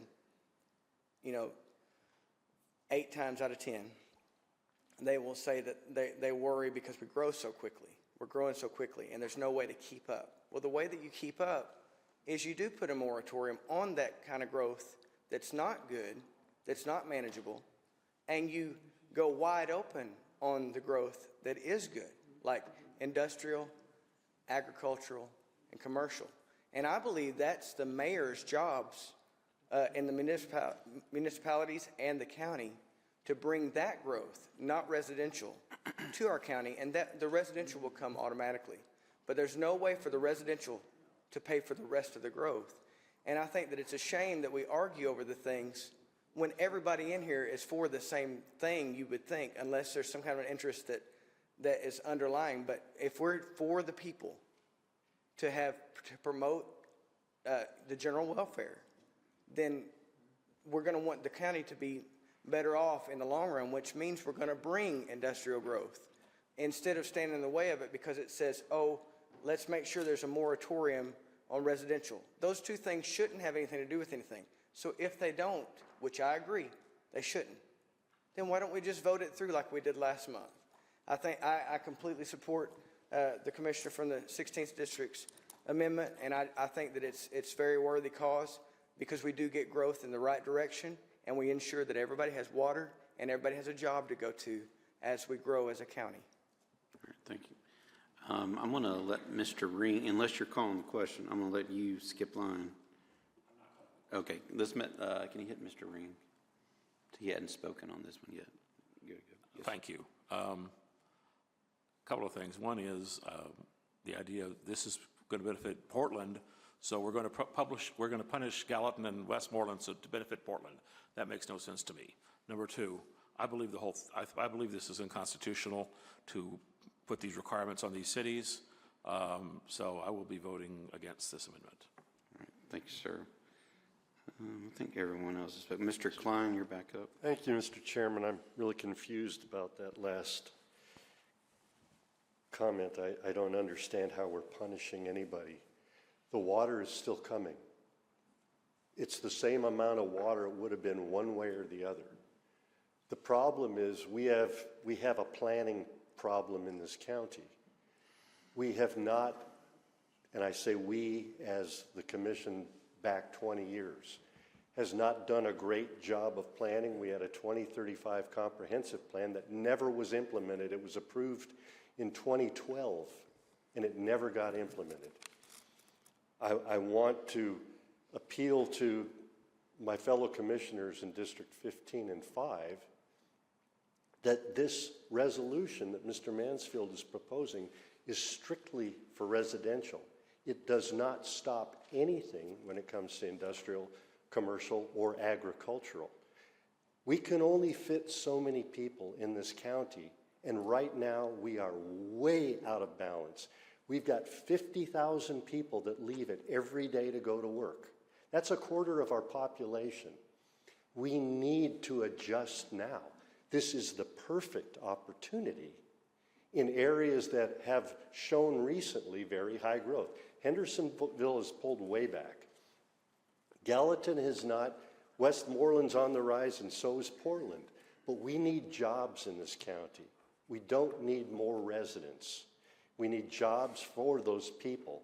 If you can live in Bethpage and work in Oak Grove, that's a much better situation than driving every day to Nashville.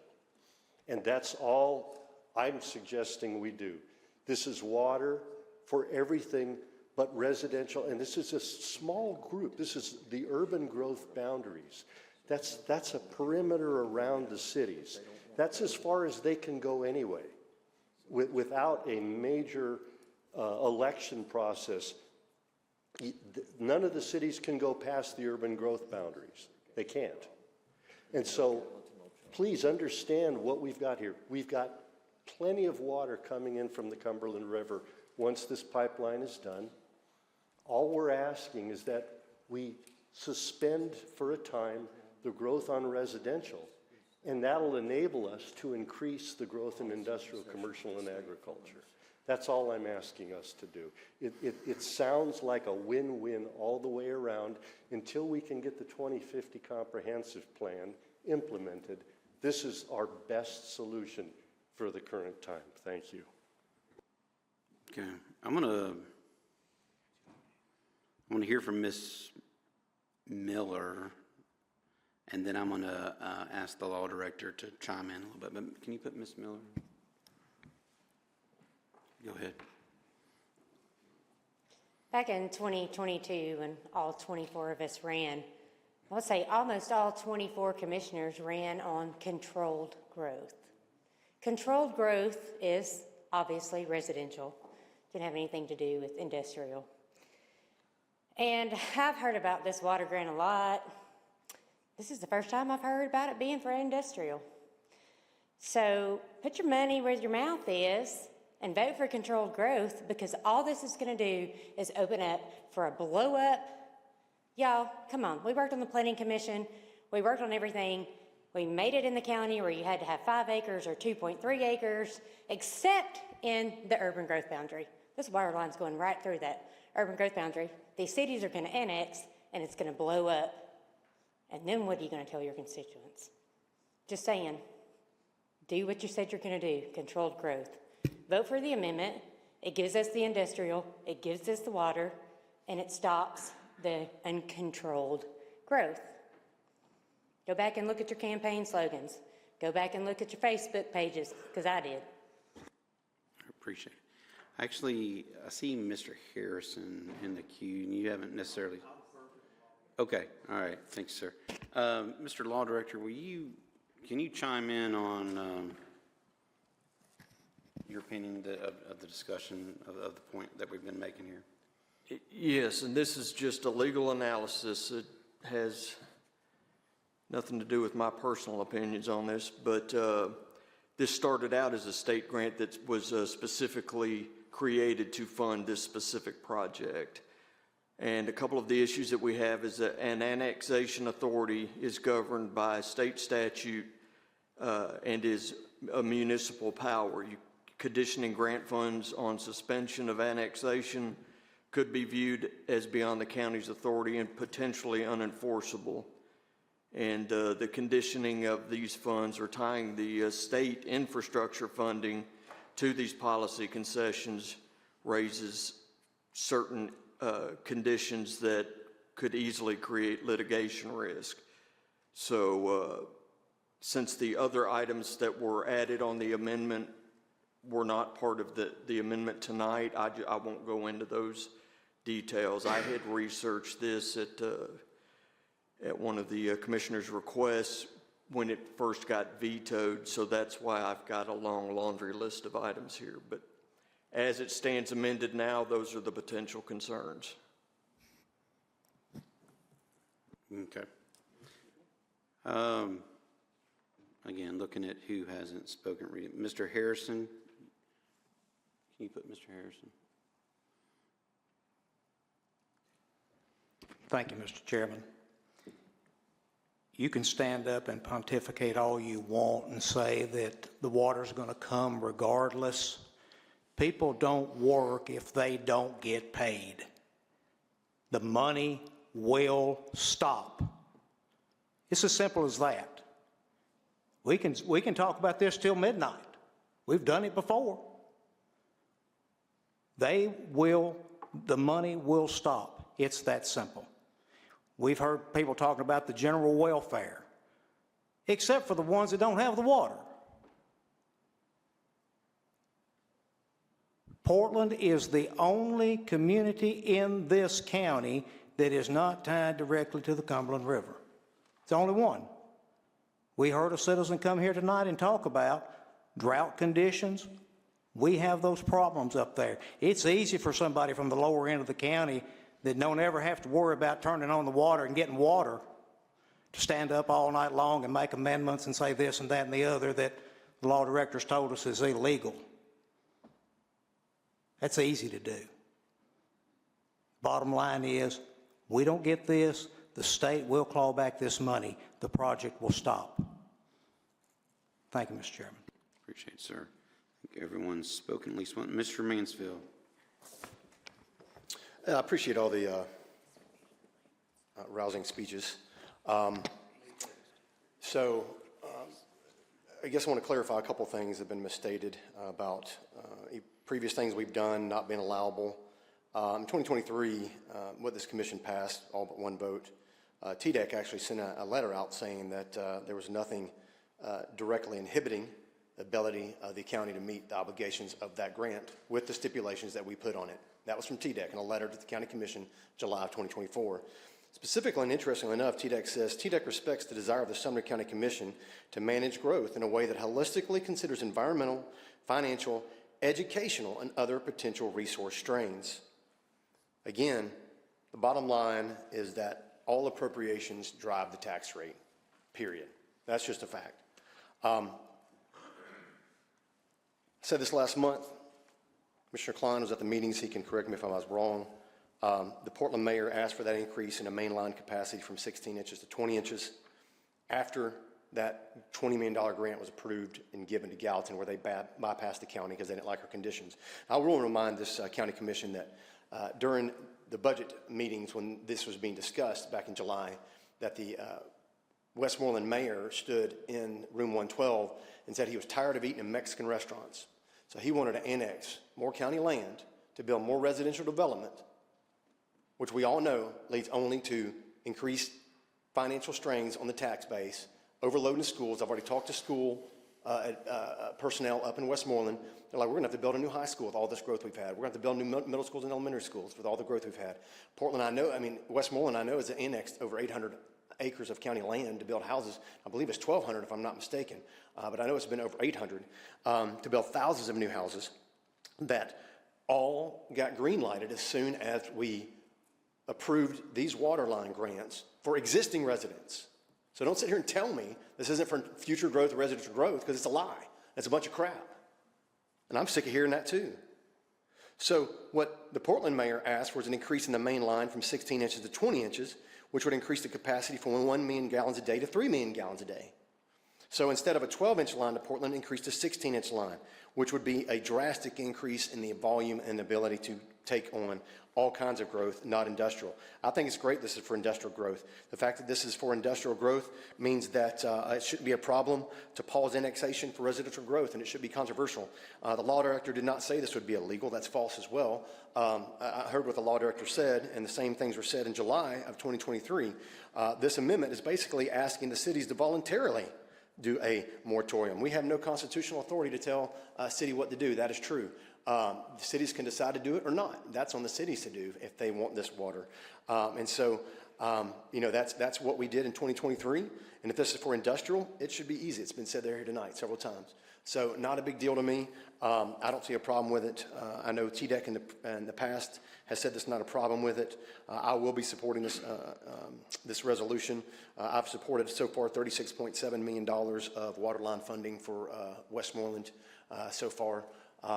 And I appreciate the efforts of those who are trying to control residential growth in a reasonable manner and not just fast track it. And that's what we've been doing. And that's exactly what Westmoreland has done. It's exactly what probably Portland's going to do. Gallatin's been gobbling up city annexation. We've had numerous emails from the county law director talking about, well, here's Gallatin's request to annex more county land. Here's Gallatin's request to annex more county land. Here's Gallatin's request to annex more county land. It just doesn't stop from the city of Gallatin. They have an insatiable desire for more and more and more. Well, they're stuck in a growth Ponzi scheme, and when they stop growing, that chair gets pulled, and they're going to get hit with a huge tax increase.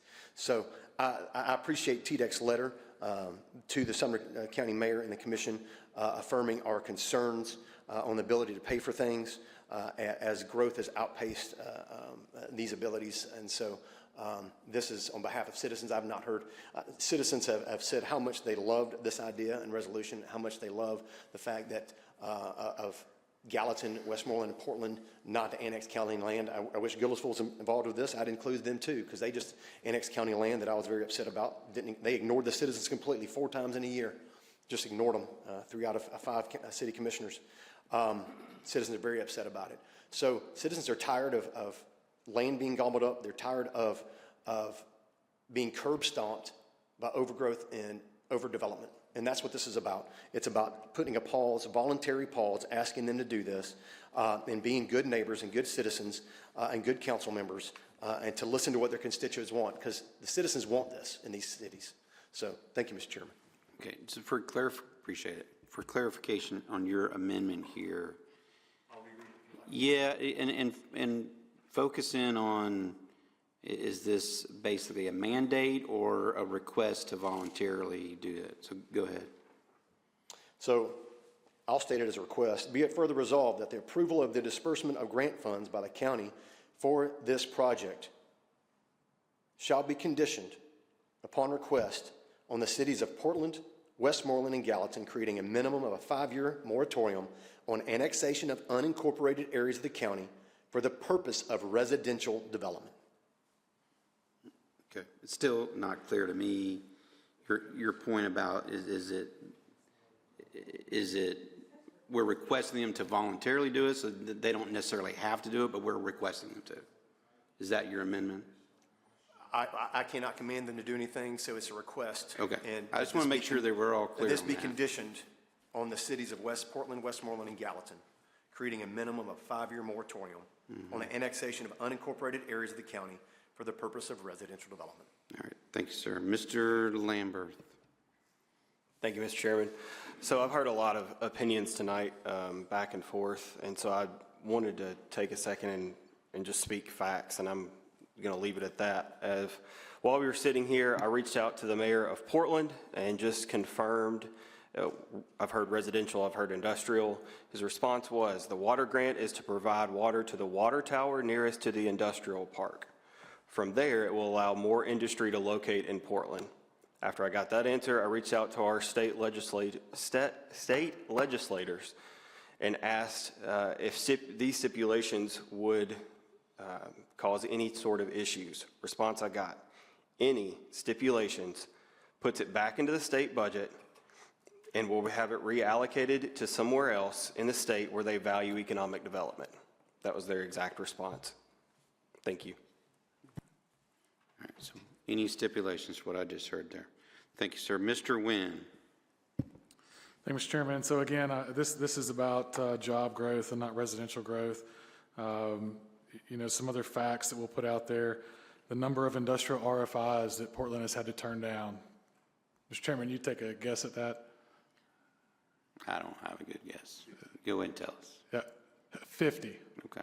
50 industrial RFIs. So it's not a onesie-twosie type of deal. I mean, this could mean a lot, So I do appreciate some of the comments that were made by previous commissioners speaking about the importance of industrial growth and the importance of growing jobs here. And I wholeheartedly agree. And I think that's why we need to move forward with this without the stipulations. We don't need to hinder that.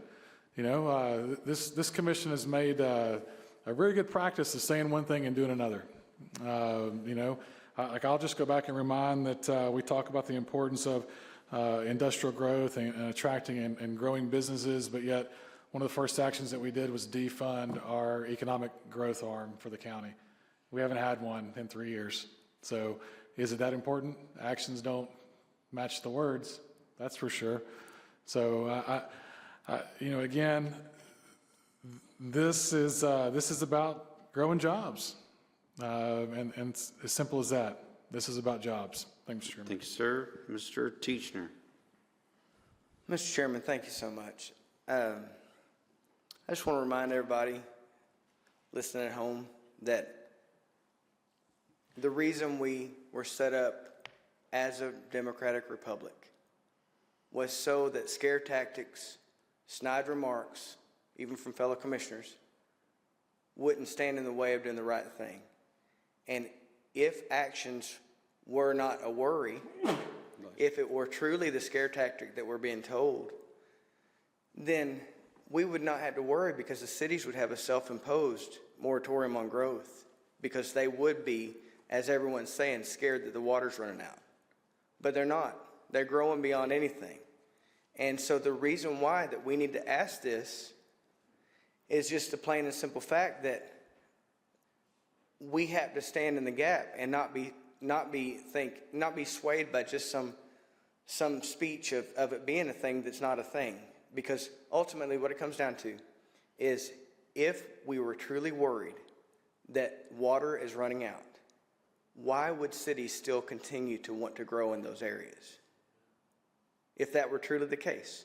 And if we were truly worried because this is truly industrial, why would it matter on anything to put a request that they not continue to grow, and we reverse it and try to catch up so that the people of this county have a chance to remain growing in the right direction, as opposed to this counterbalance thing that we've got going on with over residential growth and under economic growth. I drive to Clarksville, I drive to Murfreesboro, but I don't work here in the county.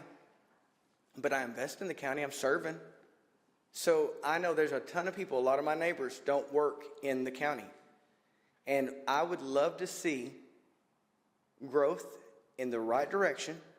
And I would love it if the mayors and the council would all say, yeah, we're not going to grow in the wrong direction, because if they're truly scared of water running out, then who in their right mind wouldn't give the water? Everyone would give the water. That's not the worry about that. It's just that we're saying, please, grow in the right direction. And if all these stump speeches are correct, then we should be all in one accord. Because if it really is about industrial growth, then there shouldn't be a problem with this request. And so I just think that there's a time to not vote in a direction that doesn't benefit the county because of a whim that's not backed up by the statements that we've heard from other city officials. Just like the commissioner from the 16th district said, I was there whenever the mayor said he was tired of eating at Mexican restaurants. And I think that's just not a reason to eventually spend the taxpayers' money before my children are even really paying a lot of taxes. It's just like literally everybody's money is going to start funneling for new restaurants. And it's like we want growth, but it just seems so odd to say, well, he said he wanted to have these farms grow into, it was this whole ordeal and this whole, and I'm sure it was very emotional. But what I'm trying to get to the fact is we can't vote on emotion.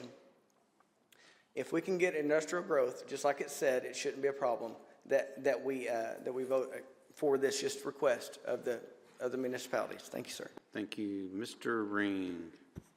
Thank you, sir.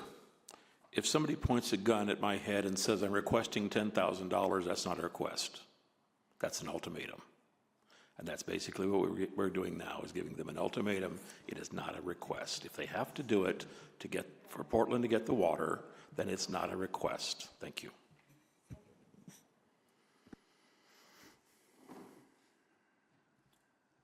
Mr. Jones. I would respectfully disagree with that analogy. You still have a choice. I heard what the law director said, and I appreciate the fact that he has concerns, but nowhere did he say it was illegal. But in light of the information that Commissioner Lamberth shared, it seems like a no-brainer that these mayors would sign this moratorium. There's no reason not to do this. We've heard all the arguments. I think we should just vote. I know I can't call the question, but it's going to secure the industrial growth. It's going to stop the residential, which we all said we wanted to stop for a period of time. It'll cause a pause to catch up on some things, make some better plans. This is what we've all said we've wanted, and it doesn't stop the industrial part. So I don't see why we can't get a unanimous on this. Thank you. All right. Ms. Janong.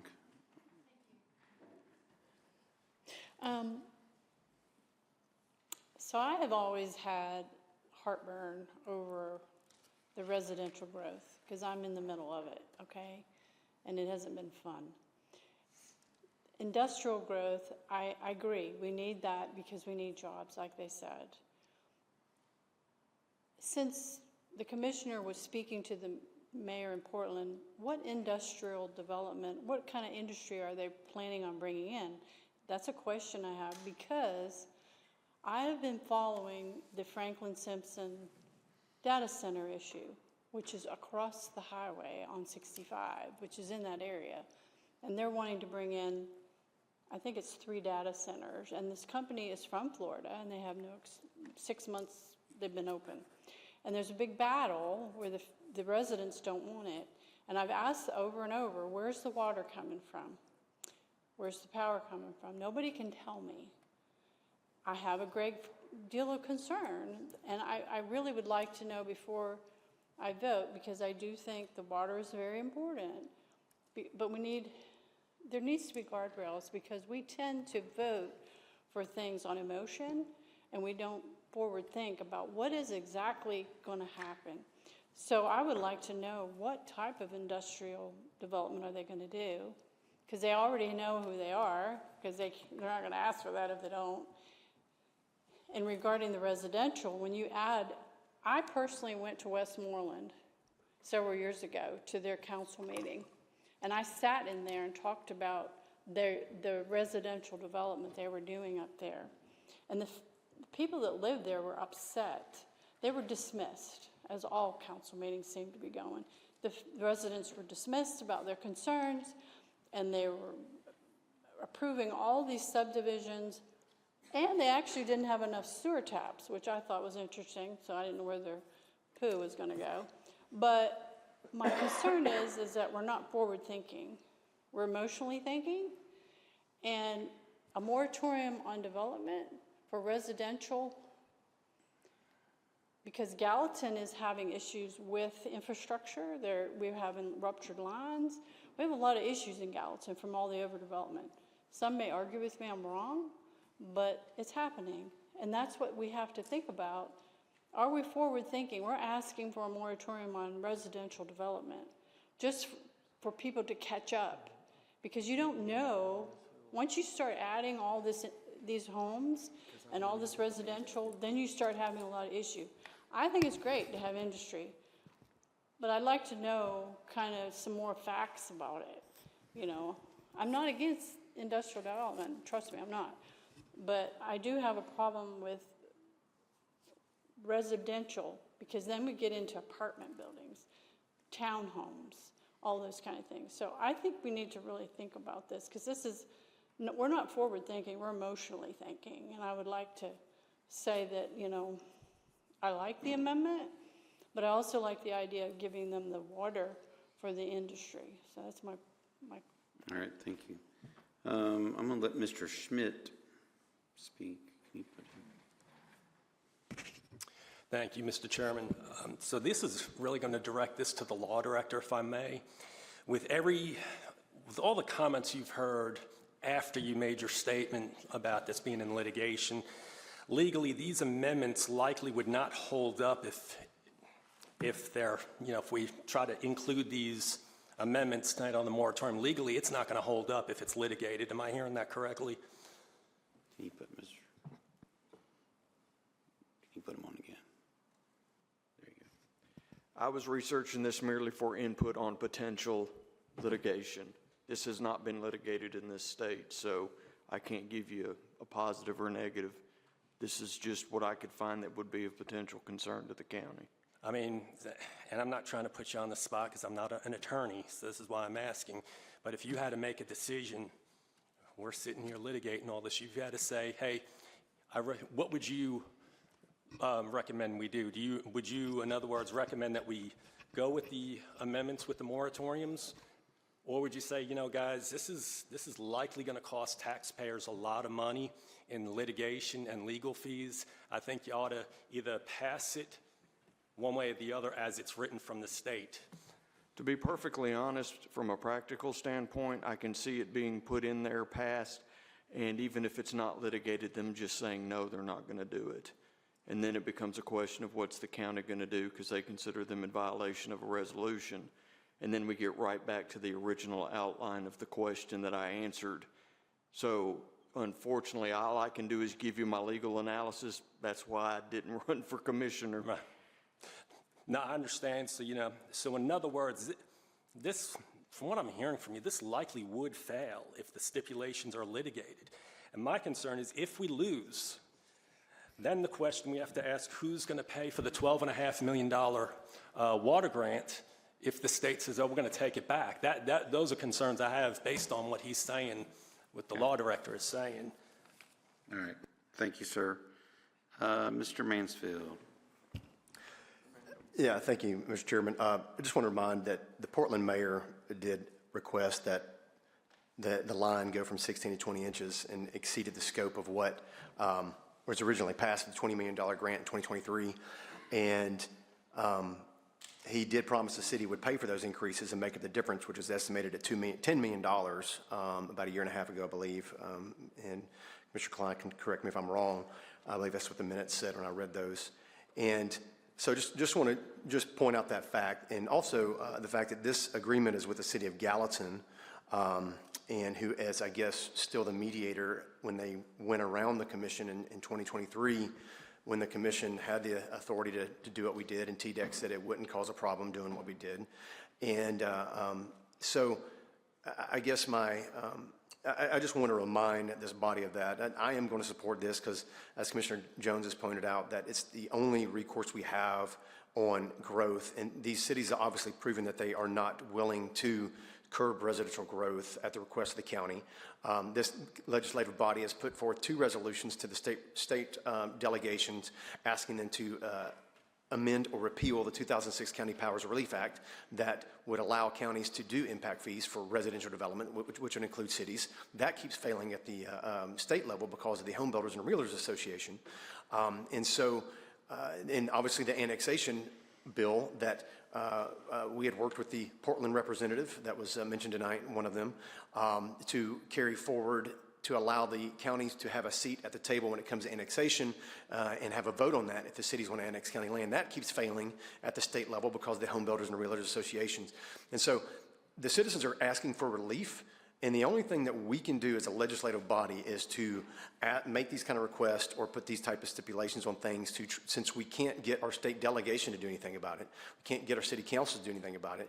And we, obviously the home builders and realtors lobbies are more, have louder voices and deeper pockets than the citizens that are having to pay for this.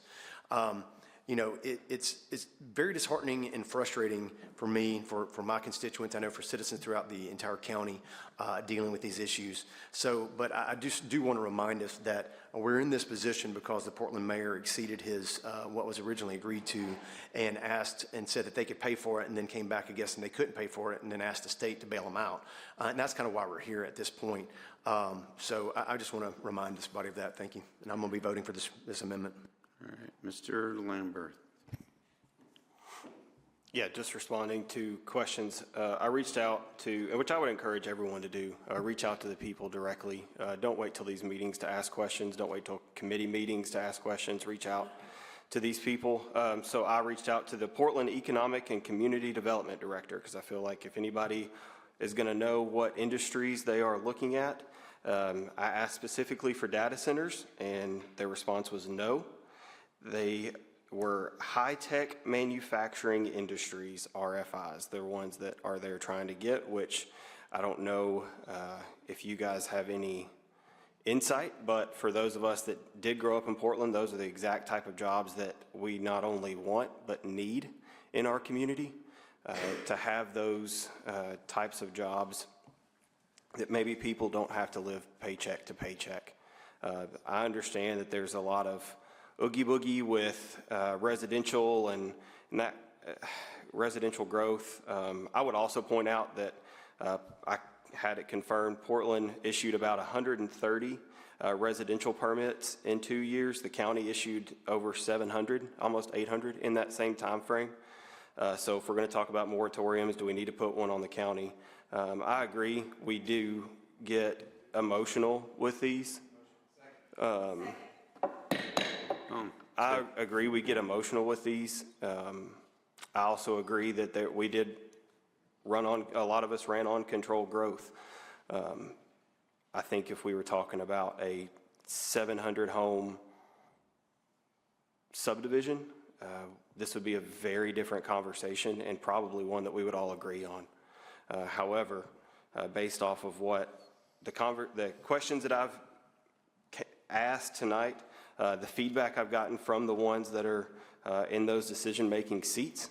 The ones that do have direct access to that information, I can't support something that, knowing any stipulation, whether it's agreed upon by the cities or not, any stipulation put on it, even if it's agreed, will cause it to go back into the state budget and rerouted to somewhere else.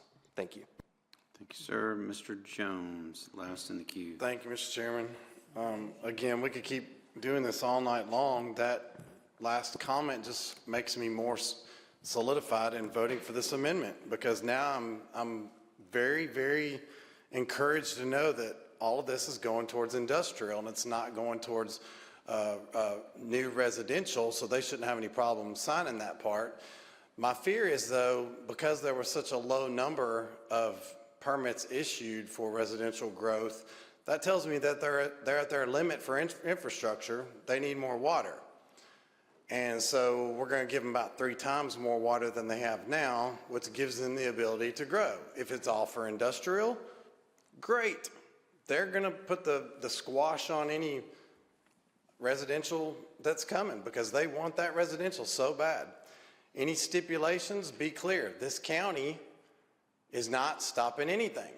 The stipulations allow it to go through. Not agreeing to the stipulations on their part is what's going to stop the money. This is our play here. This is all we got as a county. I'd be all for stopping county growing too, by the way. We got to catch up. Thanks. Thanks, sir. And Mr. Nguyen. Thank you, Mr. Chairman. If I can I have the Commissioner Lambert reread the statement from our state delegation about the stipulations? I just want to make sure that, that we're all hearing the same thing, because I thought I heard any stipulation, whether agreed upon or not, would cause this money to be pulled back. Not that, hey, if they agree, it'll be okay, and then if not, then it's on them. No, that wasn't what was said. That what was said is that any stipulation, whether agreed upon or not, would cause us to go back. So it would be on us as the cause of this not going through, because we would be placing the stipulation. They don't have to agree to it or not, but we would be the cause of that because we place a stipulation. Also, too, I do find it interesting that the out of control growth that we keep hearing about in Portland, and we hear they've only had 130 some odd permits pulled in the past 2 years or approved. It doesn't seem like there's a lot of annexation going on with that, and there's not a problem, I don't think, in Portland. And again, this is about jobs. We say we want commercial, we say we want industrial, we say we want jobs. Here's an opportunity to actually do something to move that forward, and we can't help ourselves.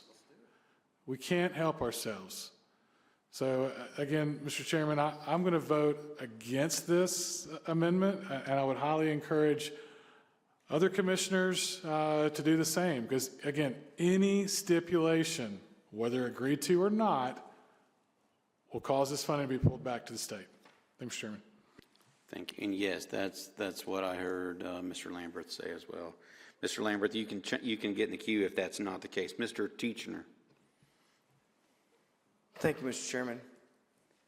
Just because it was just stated that we would be for sure lawsued till our butts were blue, I just want to ask the attorney if he would restate how much litigation has ever happened on a case like this in the state of Tennessee. Has there ever been any litigation in this, and do we have any clear direction?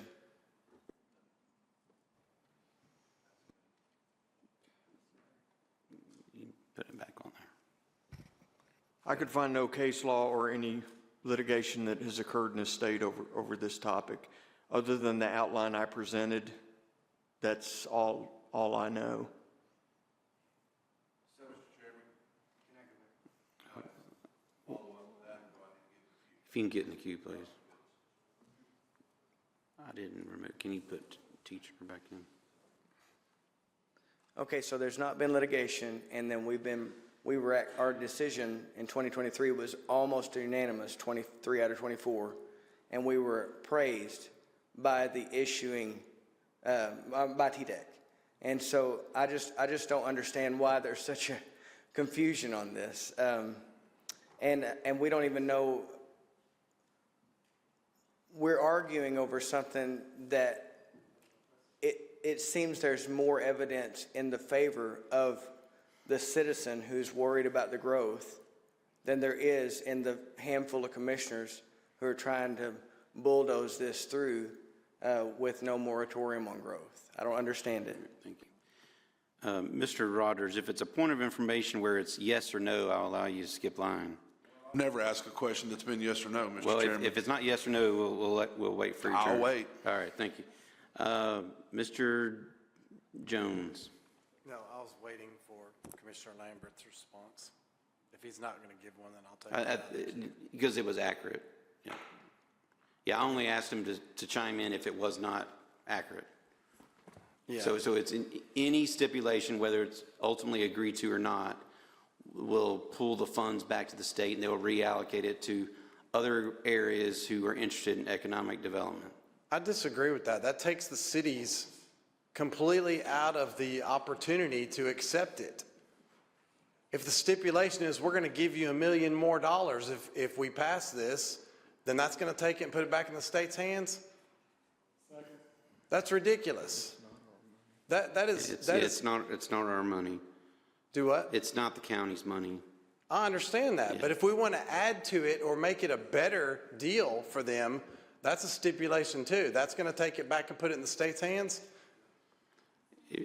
I would imagine if you're wanting to propose giving, let's say, $1 million extra, we could put stipulations on the $1 million.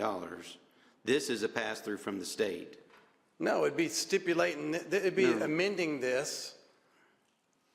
If there's no stipulations allowed, then they're undercutting us further as the county to pass this money through. That's saying that we don't even have a job to do here. I would like to see the real legal opinion, not just a text to somebody's cousin who may be a conflict of interest because he lives in the area that's going to benefit from this. All right, we'll move you on. Yeah. All right. I would like to see a real legal opinion. Okay. Before we vote on this. All right, Mr. Ring. Oh, he's out, okay. Yeah, Mr. Mansfield was ahead of Mr. Rogers. I just want to, I just say it's very good to hear or enlightening from what the Commissioner from the 4th District shared from our state delegation, that they have put the stipulation on this that they're going to pull the funding back if we dare try to control growth in Sumner County, because as I stated before, the problem we've had is our state delegation. They have failed to represent us in the state General Assembly for carrying any meaningful legislation. They have not taken any action. They've not brought forward any bills. They summarily had really ignored the 2 resolutions we sent because they didn't even know anything about them. And even though they're officially sent to them in their official capacity, I find that extremely disturbing. But so I'm really glad to hear that the state delegate has said they're going to pull this funding back if we dare attempt to do a minuscule thing we can to try to control the annexation of county land for residential growth, that they're going to nuke this project to pull it back. Because that shows me where the roadblock is the state representatives really aren't in our favor in what their constituents want to do to control growth. And that's very enlightening to me, so I really appreciate that being shared. Thank you. Sir. Mr. Ring, or actually, Mr. Rogers. Can you put Mr. Rogers? Baker, can you push her? Sorry. Thank you, Mr. Chairman. I was patiently waiting. So I guess my question would be, for legal, would it be, I guess it would be okay for one to assume that the money was clawed back such if stipulations were put there, so that's the reason there's no litigation in the state to be proven? I mean, that. Don't push it. I'm not clear on the question. Are you asking me, is that why there is not litigation on this? Sure. I have no rhyme or reason as to why there hasn't been any litigation. Right. I appreciate it. This whole procedure, I think, was a little bit out of the norm, the way it was presented to the county, the way it got set up, and how the administrative functions got shifted to Gallatin. So I can't tell you. Sorry about that. That's all right.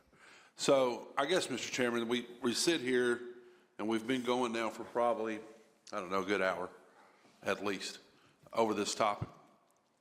So I think some of the confusion may be when this was set up and went through the General Assembly, there was stipulations that someone put on the bill to get the budget approved, and then that came through, and then that stipulations is now here at this level.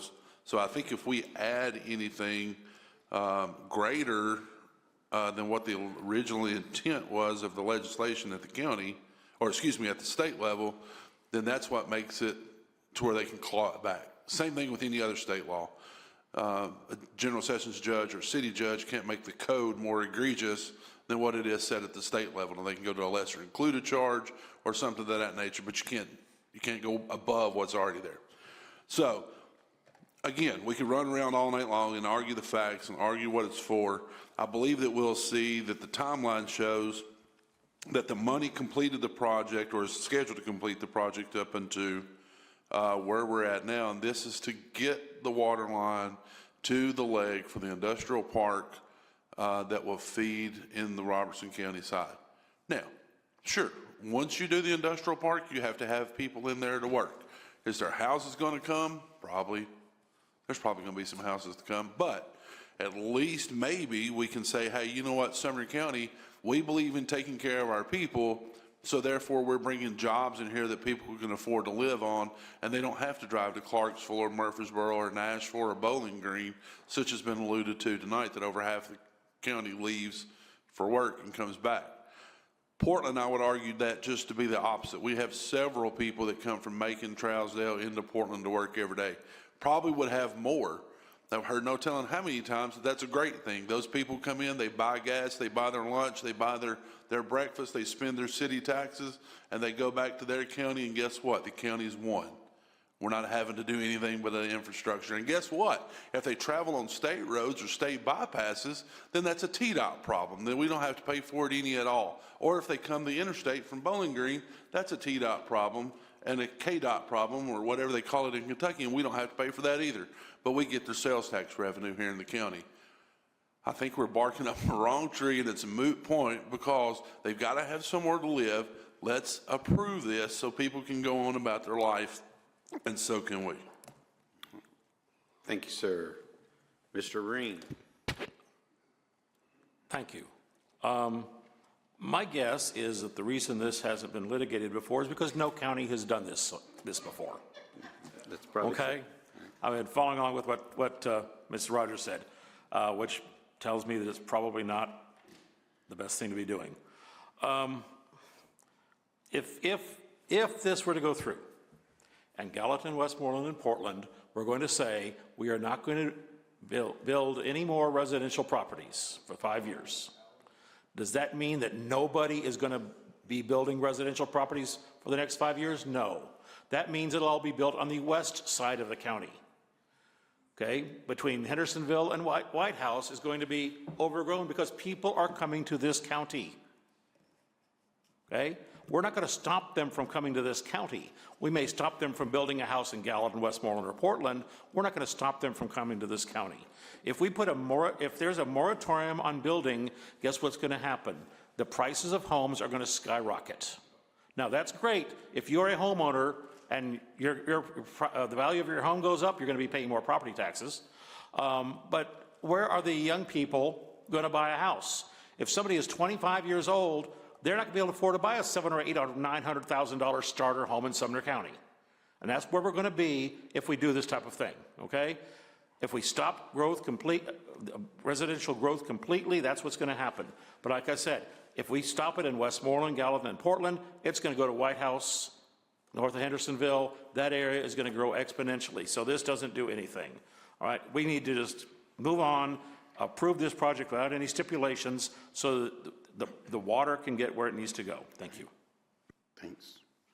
I'm going to steal one of Mr. Hyde's line as I'm pretty confident everyone knows how they're going to vote on this.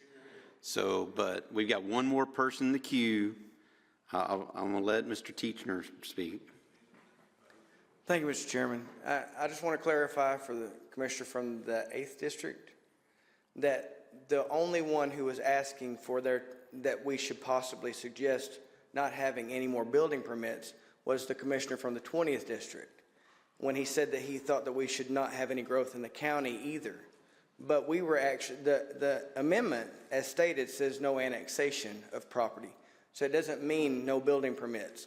And that's why it was a moot point about the 130 permits that were building permits pulled in Portland. That has nothing to do with the price of beans in China. All that has to do with is building permits. But we're talking about annexation, two different things. And then the commissioner from the 6th District, or 5th, sorry, just said that people need to have a place to live. And so I think that it's very clear. We know how we should vote. You're correct. All right, let's put it to vote. I just want to make sure it's annexation. Thank you. All right, so this is the amendment. This vote is the amendment to basically add the stipulation of the request for their moratorium on residential growth for 5 years in the annexation. Yeah, let's read it again, because that's, go ahead. Be it further resolved. No one else is coming in the queue, though. This is for point of information. We're voting. Be it further resolved that the approval of the disbursement of grant funds by the county for this project shall be conditioned upon request on the cities of Portland, Westmoreland, and Gallatin creating a minimum of a 5-year moratorium on annexation of unincorporated areas of the county for the purpose of residential development. So that's okay. All right.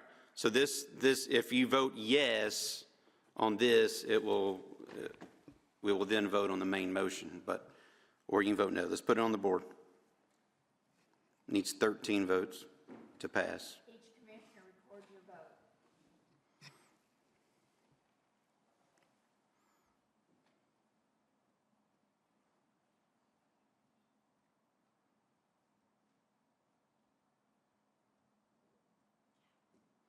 Okay, that amendment fails.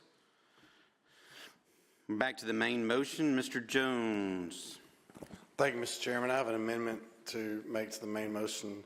The exact same language on the amendment, but a 3-year moratorium. Okay, let's put that, 5. If there's a second? All right, let's put it on the board. 3-year instead of 5. Can I speak on that? No. No.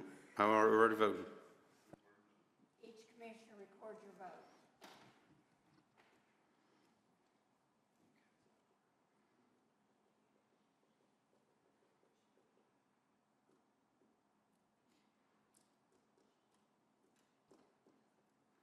Okay, that fails as well. Back to the main motion. Okay. There's a call to question. Is there a second? Let's call the question.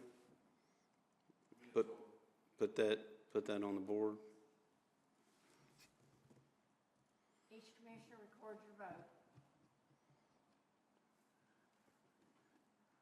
It needs 16.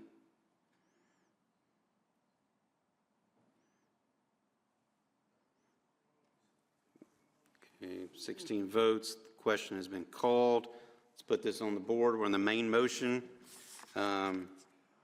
Main motion 2601-13.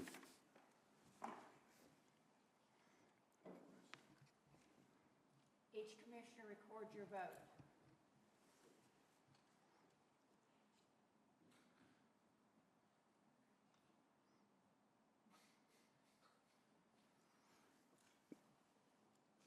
Okay.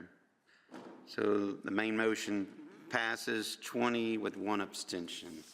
Mr. Harrison, if you can get back in the...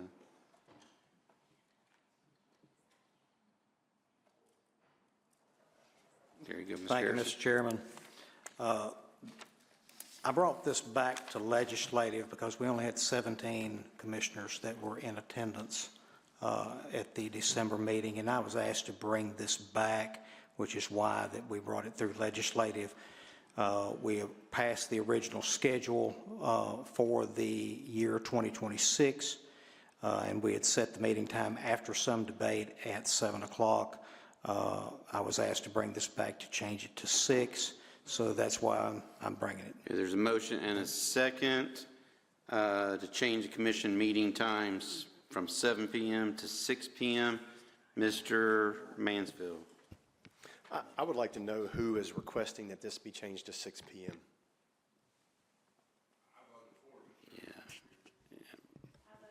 Yeah, this came out of legislative. I don't know if it was unanimous this time, but.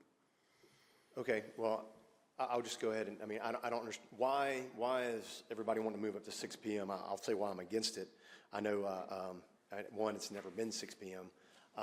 Two, it gives citizens a lot more time to get to these meetings, dealing with the largest financial decisions we make for everything. Schools, county general, and 7 o'clock is a good time for people to get home from work, eat, come here, and be prepared for debate. And so I'm opposed to moving it to 6 o'clock. So, I wouldn't be opposed to moving it to 6:30, but primarily Resource Authority, there are commissioners on that indefinitely because of the way the Private Act is written as a quasi-public-private partnership or entity, I'll say, not partnership. And, commissioners would not be able to go to both the Resource Authority meetings and the County Commission meeting at 6. So 6 is a terrible time, in my opinion, just for anything. I think it needs to stay at 7, but I think a little minimum 6:30 is what this should change to. If there has to be a change for some reason, to allow people on other boards and committees that meet on Monday nights to make it to both obligations, and also give the citizens time to actually get to these meetings. Is that an amendment for 6:30 or? I'll make an amendment for 6:30. Okay, there's an amendment proposed with a second. It says instead of 6 p.m., it would be 6:30 p.m. We've got a lot of people in the queue here, which is fine. Ms. Jadong, on the amendment or on the main? Okay, Ms. Jadong. So I'm on the Resource Authority, and I was there tonight at Resource. And, there's a lot going on at the Resource Authority, and you can't have a quick meeting at the Resource Authority, I will tell you that. And I got out of the meeting at 10 minutes after 6, and I barely made it here by 6:30. Traffic, just, you don't know what you're going to run into. So my obligation on the Resource Authority, I'm not going to be on time. If you do this, I will not be on time most of the time if we have a meeting at the same night as the Resource Authority. Most likely, I will not be on time. I will be tardy, which that's on you all, because I know you love me and you want me to be here. But I don't agree with this. I don't understand it. It's not going to make these meetings any shorter. If you think we're going to get out at 10 o'clock versus 11 o'clock, I got news bulletin. That's not going to happen. So I can't vote for this because I understand that this is going to impede on our obligations for our other meetings that we have to be at. So I can't vote for this. I think this is crazy. But anyway, that's me. All right, thank you. Mr. Lambert. Again, just answering a question that was asked. I was one of the ones, I was not here last month to vote on this until I asked Commissioner Harrison to bring it up. It was kind of a multi-fold, I guess. Off the top of my head, I have had students, specifically high schoolers, say that they could not attend because they were so late and their parents didn't want them out this late, but they want to be engaged. So I think that's important. Also, that when they come for award recognition, that was something that they brought up as well.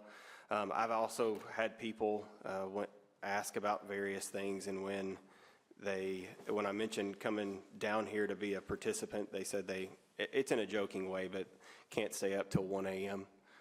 With that. And I understand, to Commissioner Janung's point, that it probably will still be at 1 a.m., but maybe we could at least get some more done.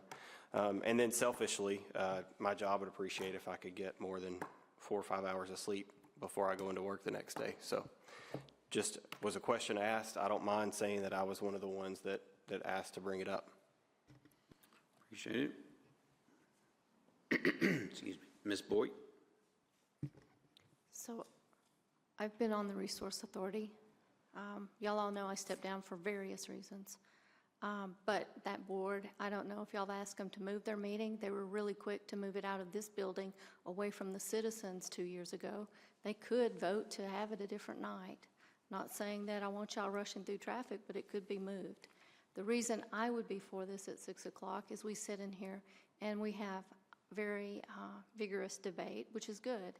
But when it comes to 11 p.m. or 12 p.m., and we're in here voting on million-dollar items that affect the people of this county, we don't have the mental capacity that we would have at an earlier hour.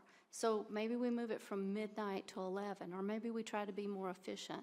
But coming in late and staying late is not a badge of honor when we're depleting our ability to think through multi-million-dollar decisions.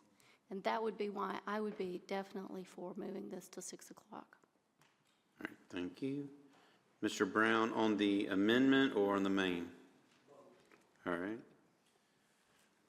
I know a lot of us live down in the other part, the southern part, and whenever we get on Vietnam veterans, we don't know what in the world that traffic is going to be like.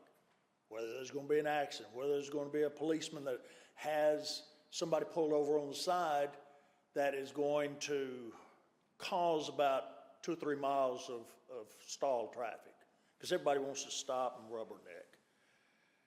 And again, if this is about school children wanting to come to this, most events start at 7 p.m. You know, most ball games, athletic events, PTA, whatever, all start at 7. So I don't understand why that's such a critical issue there. So this is not something that, I mean, most people just cannot get home. I mean, I'm retired, but most people cannot get home and be here at 7 o'clock. That work. That's just asking a little too much, I think. Thank you. All right, thank you, sir. Mr. Teachner. This is a point of information, or point of clarification from your point, sir. So if we vote on this amendment, does it negate the opportunity to vote on the 6 o'clock? Or does it take the place of, does it replace? If this amendment passes, then the main motion becomes the 6:30. Thank you, sir. Is that, yeah. Have you spoken on this one yet? Okay, Mr. Jones? We got one amendment, right? Yes, the 6:30. I'd like to make a motion to defer this for 1 month to look into seeing what the Resource Authority is willing to do, because if we don't do that, guys, we're actually possibly taking off the ability for commissioners to serve on the Resource Authority if they're not willing to, and we need to go ahead and handle that at the same time. And so I think we need to ask them that question, bring it back, see what their offer is, and go with their recommendation, see when they're willing, if they're willing to work with us on that. Because I'd be okay with 6:30, but 6, I could not get here on time. There's too many brake lights between Gallatin and Hendersonville at that time. Who's currently on the 2 or 3? Okay. Could we have them ask? Is the for my knowledge, are they the 4th Mondays, or is? It's like up to 3 times a year that could conflict with when ours happens to be the 4th Monday, theirs is also the 4th. Okay. All right. So there's a motion to defer this back to legislative and get some information from the 3 Resource folks concerning the potential of it moving, if they're moving their meeting, when there is a conflict, maybe. All right, and there was a second. I'm not sure who seconded, Mr. Mansfield. Okay, Mr. Ring, on this, on the defer? His comment about the Resource Authority. When I was on the Resource Authority at one time, it was on the 4th Monday. We had a commissioner on the Resource Authority who was from Portland, and he suggested we move it to the 3rd Monday, the same night as county commission meetings. because that way, when he came down, he could be here for both meetings. So they have been known to adjust in the past, and, you know, if we could, I mean, I could see them easily deciding that they will just be on the 3rd if we're on the 4th, and the 4th if we're on the 3rd. I don't see that would be an issue for them to do that. Yeah, that would be my thinking as well, but, Mr. Mansfield, on the defer? No, defer is debate. I know. Hey, I remembered it as defer and debate. How about that? All right, so nothing? All right. Ms. Miller on the defer? Okay. So the Resource Authority used to meet in this building, and when they met in this building, it would not be an ordeal. And Commissioner Boyd addressed this already, but they refused to have the meeting in this building, even though it's more convenient for the 3 commissioners that are on. And I was told by the previous attorney of the Resource Authority that he didn't really care if we were there or not.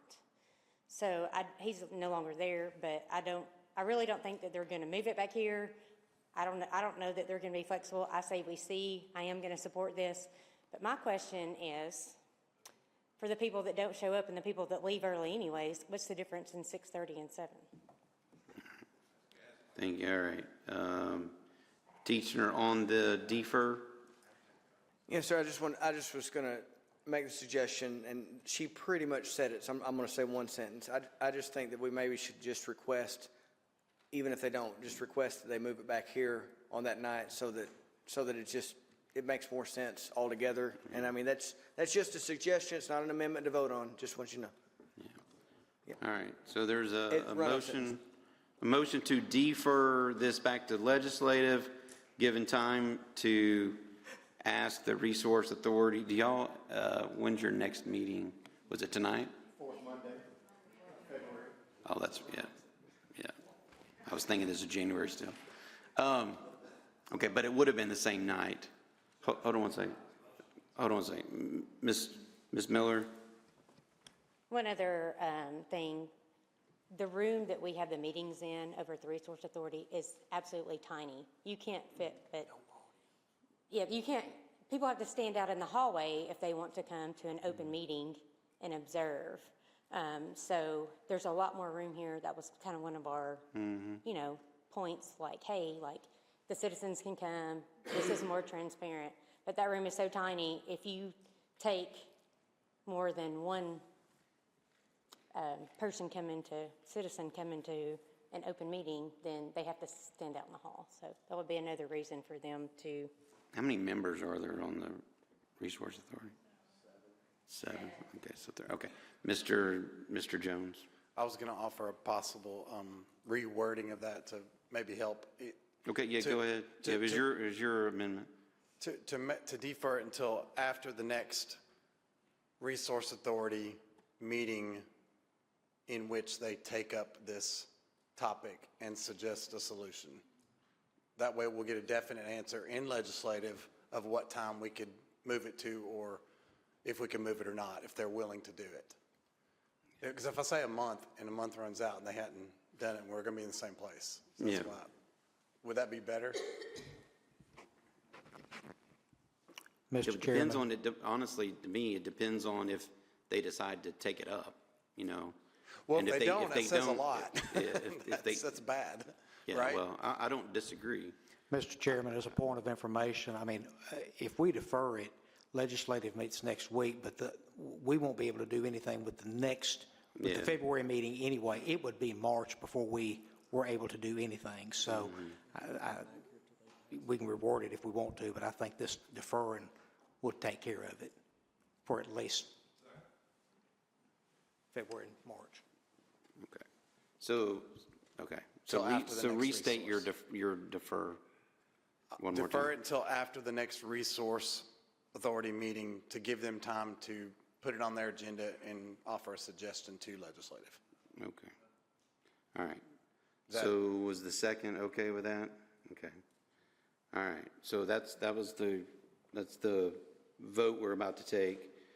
Mr. Teachner, on this, Mr. Chairman, if this passes, would you just also just request, would you go get ahead of it and request from the Resource Authority that they Yes. move it back here?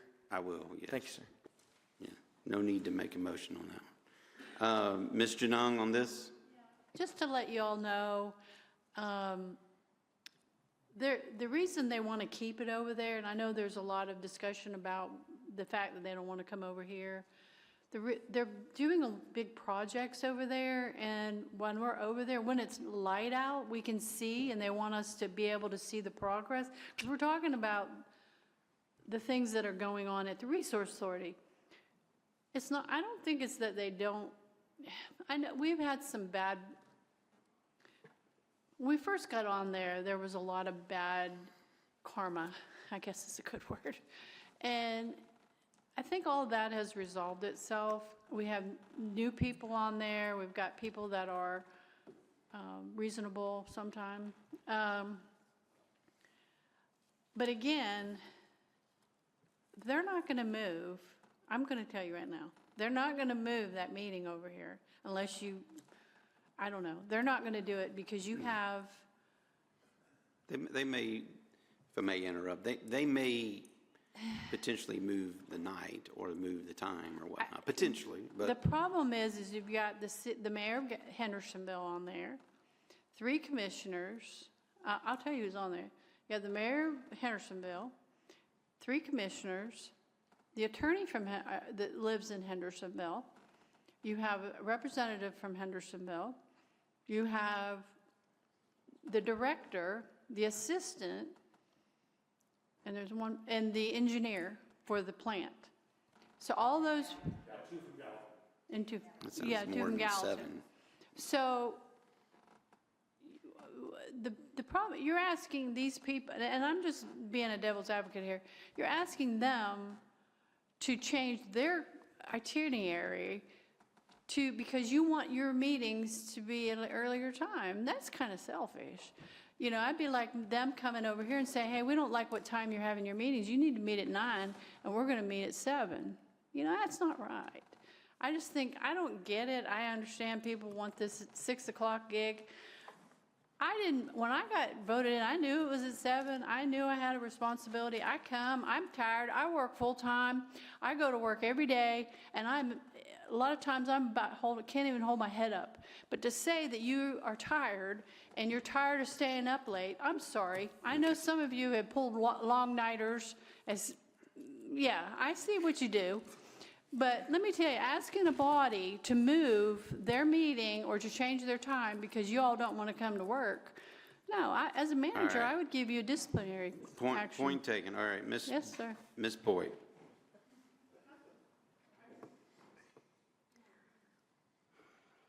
So a couple of things have come forward here.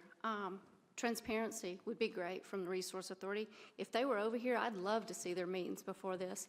I hear all this talk about all these big projects. I'd like to hear a report. I'd like to know what we're looking at, because since that secondary building burnt down, all I see is we're going to have a bond issue sometime in the near future because we got to build that thing back.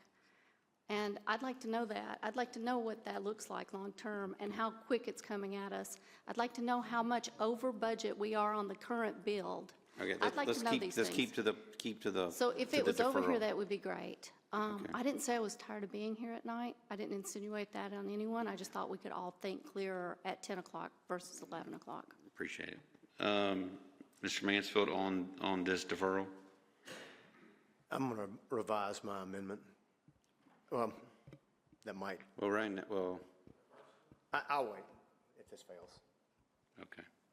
Sounds like Mr. Mansfield has a revision if this fails to be deferred. No one else in queue, let's put this on the board. This is to defer this until after we hear back from the the Resource Authority, and that we can revisit at that time to see what our options are. All right. Is it going to legislative? Yeah.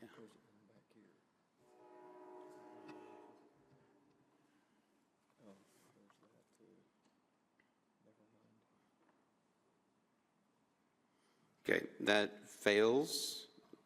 Mr. Mansfield, you had maybe you were going to change your original. Yeah, I would just like to basically amend, instead of 6:30, which is what I amended it to. This says change commission meeting time to 6 p.m. I just want to move change commission meeting time to 7 p.m. Well, it's already at 7 p.m. Well, So, it's, the motion is to change it to 6 p.m., so. yeah, the motion is to change it from 7 to 6. So this, you just had to vote this down. Yeah, it's already 7. I'll keep my motion for 6:30 for right now. I got you. Okay. No one else in the queue put this on the board. So this is an amendment that would change the commission meeting time from 7 p.m. to 6:30 p.m. is what we're voting on right now. This is the amendment. Commissioner, record your vote.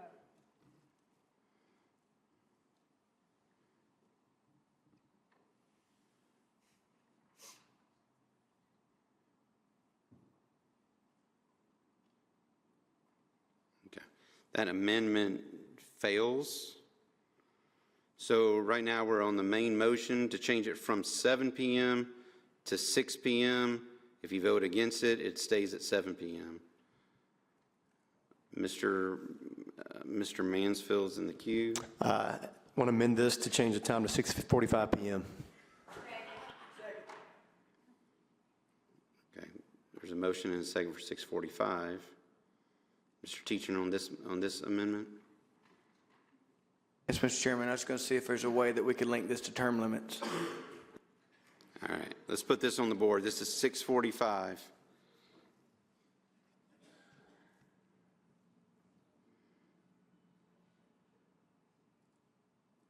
Each commissioner record your vote.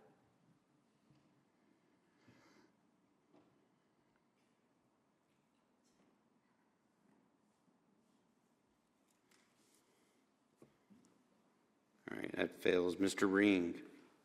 Yes, sir. I just wanted to point out a couple of things. One is basically that the City of Gallatin, the Board of Education, both meet at 6 o'clock. It seems to work for them.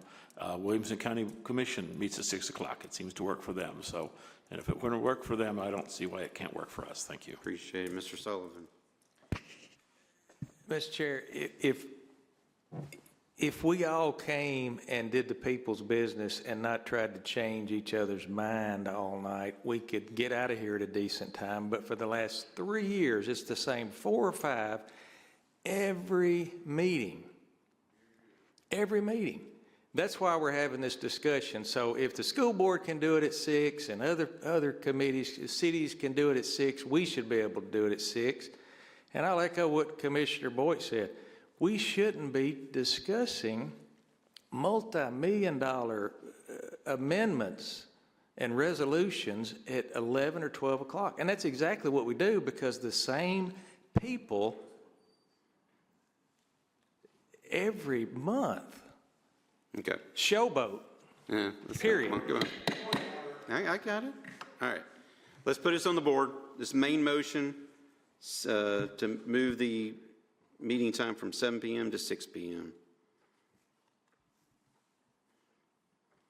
Each commissioner record your vote.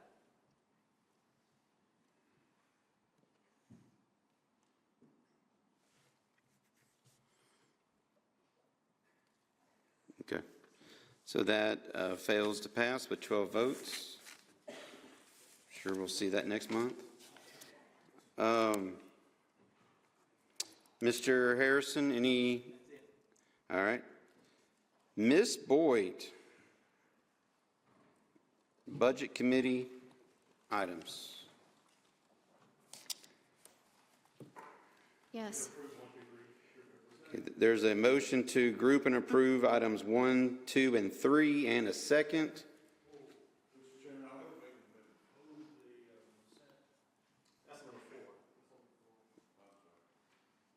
Hold on a second. Do what now? You moved one for consent to... We'll move the election commission as a 4th item of the budget. Oh, yeah. Yes. 1 through 4. Okay, so item 3. So I apologize. All right, So there's a motion to group and approve items 1, 2, and 3, which would still leave 2601-08, and there's a second for that. All in favor say aye. Aye. Any opposed? Who was voice? Mr. Brown. So that one passes with one no vote. So item number 4, Ms. Boyd, is 2601-08 from the first page about the appropriate $3,950 to the Election Commission. Ms. Boyd, you want to speak to that? Yes, so they would like the money to move their Rolodex, that includes all of our voter information, over to their building. I do have one question for the finance director before we take this item up. I noticed in our packet, the document had an invoice date of November of 2025, and it said it was only good for 30 days. So I don't even know if this is a valid item. The invoice was out for November 25th. Ms. Browning, can you speak to that? Yeah, the quote was provided to us by the Election Commission office. I don't have any other information on that. And it clearly says on there that it's good, it's only good for 30 days.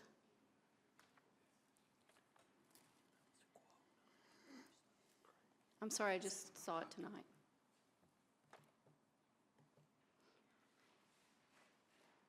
So this is a request from the Election Commission for an item with an invoice with bad dates to move their final piece of large equipment to their building, in which we've all had previous discussions.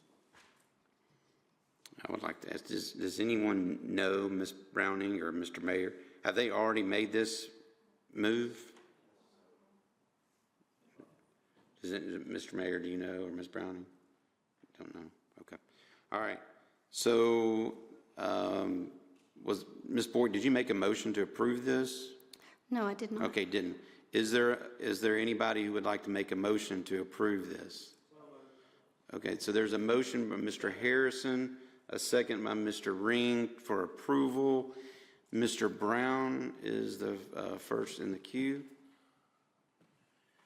It says on there, on the estimate, quote valid for 30 days due to market value change in materials. I don't know if any of y'all have ever gone to a repair shop or had anything done as far as an estimate is concerned, but I had to argue with those people because I was diligent in my time.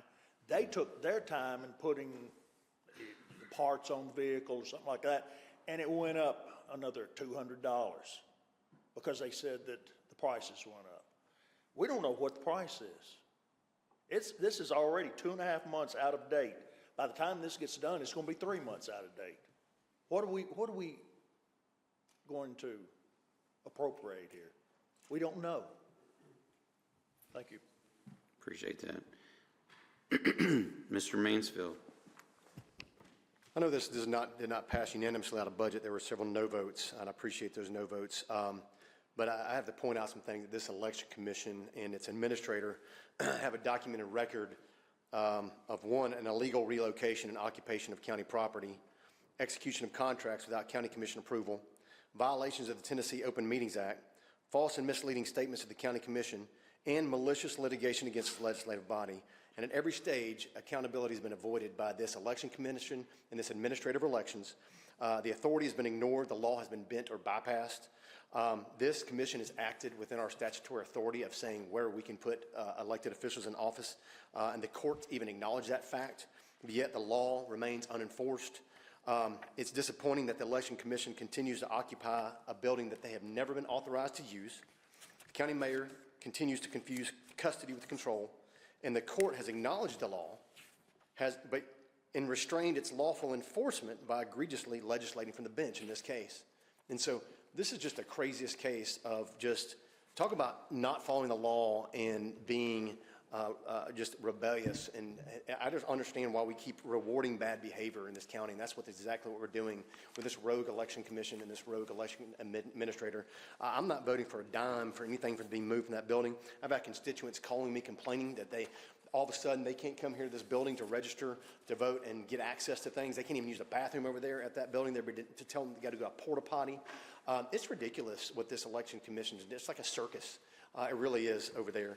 And my constituents are unhappy. I've had people calling me from across the county asking, what are we going to do about enforcing the law and asserting our authority? And unfortunately, I've found out we can't even appeal the decision from the judge because he's not made a judgment. He's sitting on the case. And so it just exacerbates the problem. And so it's really infuriating to have this level of lawlessness act in Sumner County. I'm not supporting this approval and another dime for their move over to this building. I don't think anybody should hear either. All right. Thank you, sir. Mr. Klein. Thank you, Mr. Chairman. I've been very involved in this over time, and so I'm going to take us down memory lane for just a second to remind everybody here on the commission and anybody in the audience or watching this later that I can give a quick synopsis of what happened. Prior to this commission being sworn in September of 2022, the previous Sumner County mayor told the on-site head of the Tennessee Rehabilitation Center, which we will refer to as the TRC building located at 1019 Union School Road in Gallatin, Tennessee, that he would not be renewing our $200,000 per year lease agreement with the state of Tennessee as a paying tenant of that building. Apparently, he then told the administrator of elections that he was allowing the Sumner County Elections Commission to move into the TRC building, even though as mayor, he had no legal right to do so without the permission of the county commission, which he never obtained. The election commission was told they would be able to move in as soon as the Tennessee Rehabilitation Center vacated, and there would obviously be no rental charge. I, as chairman of the General Operations Committee at the time, discovered this during a meeting with our current mayor at the TRC building. We were looking for a building that the county owned where we could house our county maintenance department. The rear 6,000 square feet would be a perfect fit. However, during that meeting, we noticed that the Tennessee Rehabilitation Center had not totally vacated the building, and the Elections Commission had started moving their equipment in. As we started asking questions, we realized that what I just read had actually occurred. On March 10th, 2023, the Sumner County Law Director sent an email to the Administrator of Elections to surrender its space at the TRC building and relocate all of its employees, supplies, equipment, and election machines to the Sumner County Administrative Building by April 30th, 2023. In effect, they would have the vast majority of the basement to house their new election machines and other equipment once we move the maintenance department over to 1019 Union School Road. The resolution established this was passed 19 to 3 in our regular county commission meeting of March 20th, 2023. Almost immediately, the election commission filed a lawsuit against the county commission and the county mayor. They continued moving equipment to 1019. The county mayor disagreed with the commission on who controls the building, and litigation ensued. On January 26, 2024, an order of partial summary judgment was filed. At the bottom of page 12, the document reads, "The county commission has the overall power to designate which county department or entities may occupy specific properties owned or controlled by Sumner County. The appropriation of such funds to implement the occupancy of the property lies exclusively with the county commission. As with the sheriff in charge of the courthouse in accordance with TCA 57108, the county mayor is in charge of and has custody of the other county property and may direct its ongoing operation once the county commission has directed the occupancy of a county building by a county department. The county mayor is the general agent of the county and custodian of the property as the day-to-day overseer." So by this determination, the previous county mayor had no right, without the approval of the county commission, to move the elections commission into that building. Between the lawsuits, costs of moving equipment, improvements to the building, purchases and installation of security systems, and other things unknown to me, I believe it's safe to say the Elections Commission has wasted hundreds of thousands of taxpayer dollars. According to 2024 Tennessee Code, Title II, each commission shall have an office in the county courthouse or another public building and such other locations as the commission may designate for registering voters and performing other functions required or authorized by law. Based on this, I believe the TRC building does not meet the spirit of the statute. It is out of the way and not convenient to voters like the county administrative building is, which is where it was, and it's not in the, it would not be convenient like the county courthouse is as well. I cannot in good conscience spend another dollar of the people I represent further embedding that organization into a building that they illegally confiscated. My oath says I will perform with fidelity the duties of the office to which I have been elected. One of those duties is instructing where different organizations go in the buildings we own. If I vote yes for this money, I'm further cementing the Elections Commission in that building that they are illegally in. So for me, this is a hard no, and I would encourage all my colleagues to make this a hard no as well. Thank you. Thank you, sir. Mr. Mansfield. Real quick, I just didn't hear the commissioner before me say this, but most people might not realize is that we were making around $200,000 a month from the state of Tennessee, from the Tennessee Rehabilitation Clinic, for leasing that building from us, and they did not want to vacate that building. So we're losing a hefty amount of income from having allowed this lawlessness to occur. Also, remind this commission that we voted with the majority to put forward a plan that was a little bit of a one option, was to possibly allow them to keep machines at that building for half of it, but all of their operations stay in this building, or we clear out the back of the archives, which people have been working on, to more than enough room to accommodate their election machines right here close by. And that plan was summarily ignored, and the Election Commission just started moving stuff in by December, like a month or two after we presented that plan. So it's just pretty egregious that this is happening, but it's even more sad that we've spent probably, like said Commissioner Klein, a couple $100,000 wasted on litigation and frivolous moving costs, when we also lost $200,000 of the yearly income from a state-run facility that did not want to move. Thank you. Mr. Schmidt. I'd like to make a motion to move this back, to send this back to budget, since the quote that I have on here on the paperwork has already expired, from my understanding. So I'd like to make that motion. There's a motion to defer. Motion to defer. All right, all in favor of deferring this to budget to get an updated quote?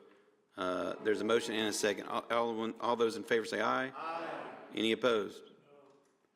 Who was the voice? Mr. Brown. So that's everyone else was a yes. Mr. Brown was a no. All right. Financial management, Director of Finance Search Discussion, Ms. Boyd. Yes, I've asked the mayor if he would speak, is the mayor, on his communication with the consulting firm to give us an update. Right, Mr. Mayor, there you go. If you can give us an update on what all has been going on, please. Yeah, so the position should be posted next week, and he is still holding to a timeline of February for having semifinalists for the committee to review. The end of February? Yes. So the end of February have semifinalists to be interviewed? That's correct. Okay. Mr. If anyone has any questions for the mayor, Mr. Teachner? Mr. Chairman, before we adjourned, I wanted to make my official vote. Hold on one second. I wanted to make my official vote a no before we adjourn for that previous one, please. Thank you. A no to defer? How much, what was the vote? Oh, all but one, okay, all but two now. Okay, all right. Anyone have any questions for Ms. Boyd or the mayor on the Director of Finance search? Okay. Recognition of the public on non-agenda items, I don't believe. No one signed up. Are there any commissioner announcements from your districts? No one's in the queue. Motion to adjourn. Hold on a second. We didn't vote on that yet. Go ahead, Mr. Jones.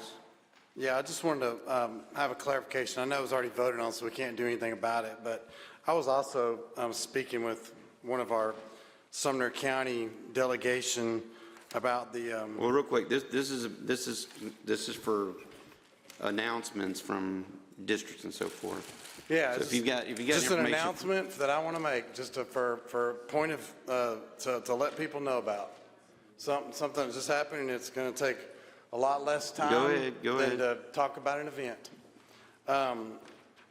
The specification for what would pull that grant back from to the state was anything other than water. If you tie any other issues to it other than water, it would have pulled back to the state. So what we were doing was fine because it would have 100% given water specifically to industrial areas. Okay. It didn't tie any So other that's things. not on annexation. Mr. Klein, this is not, I'm not open on debate. It's a completely different topic? Okay, an announcement? Okay. Yep.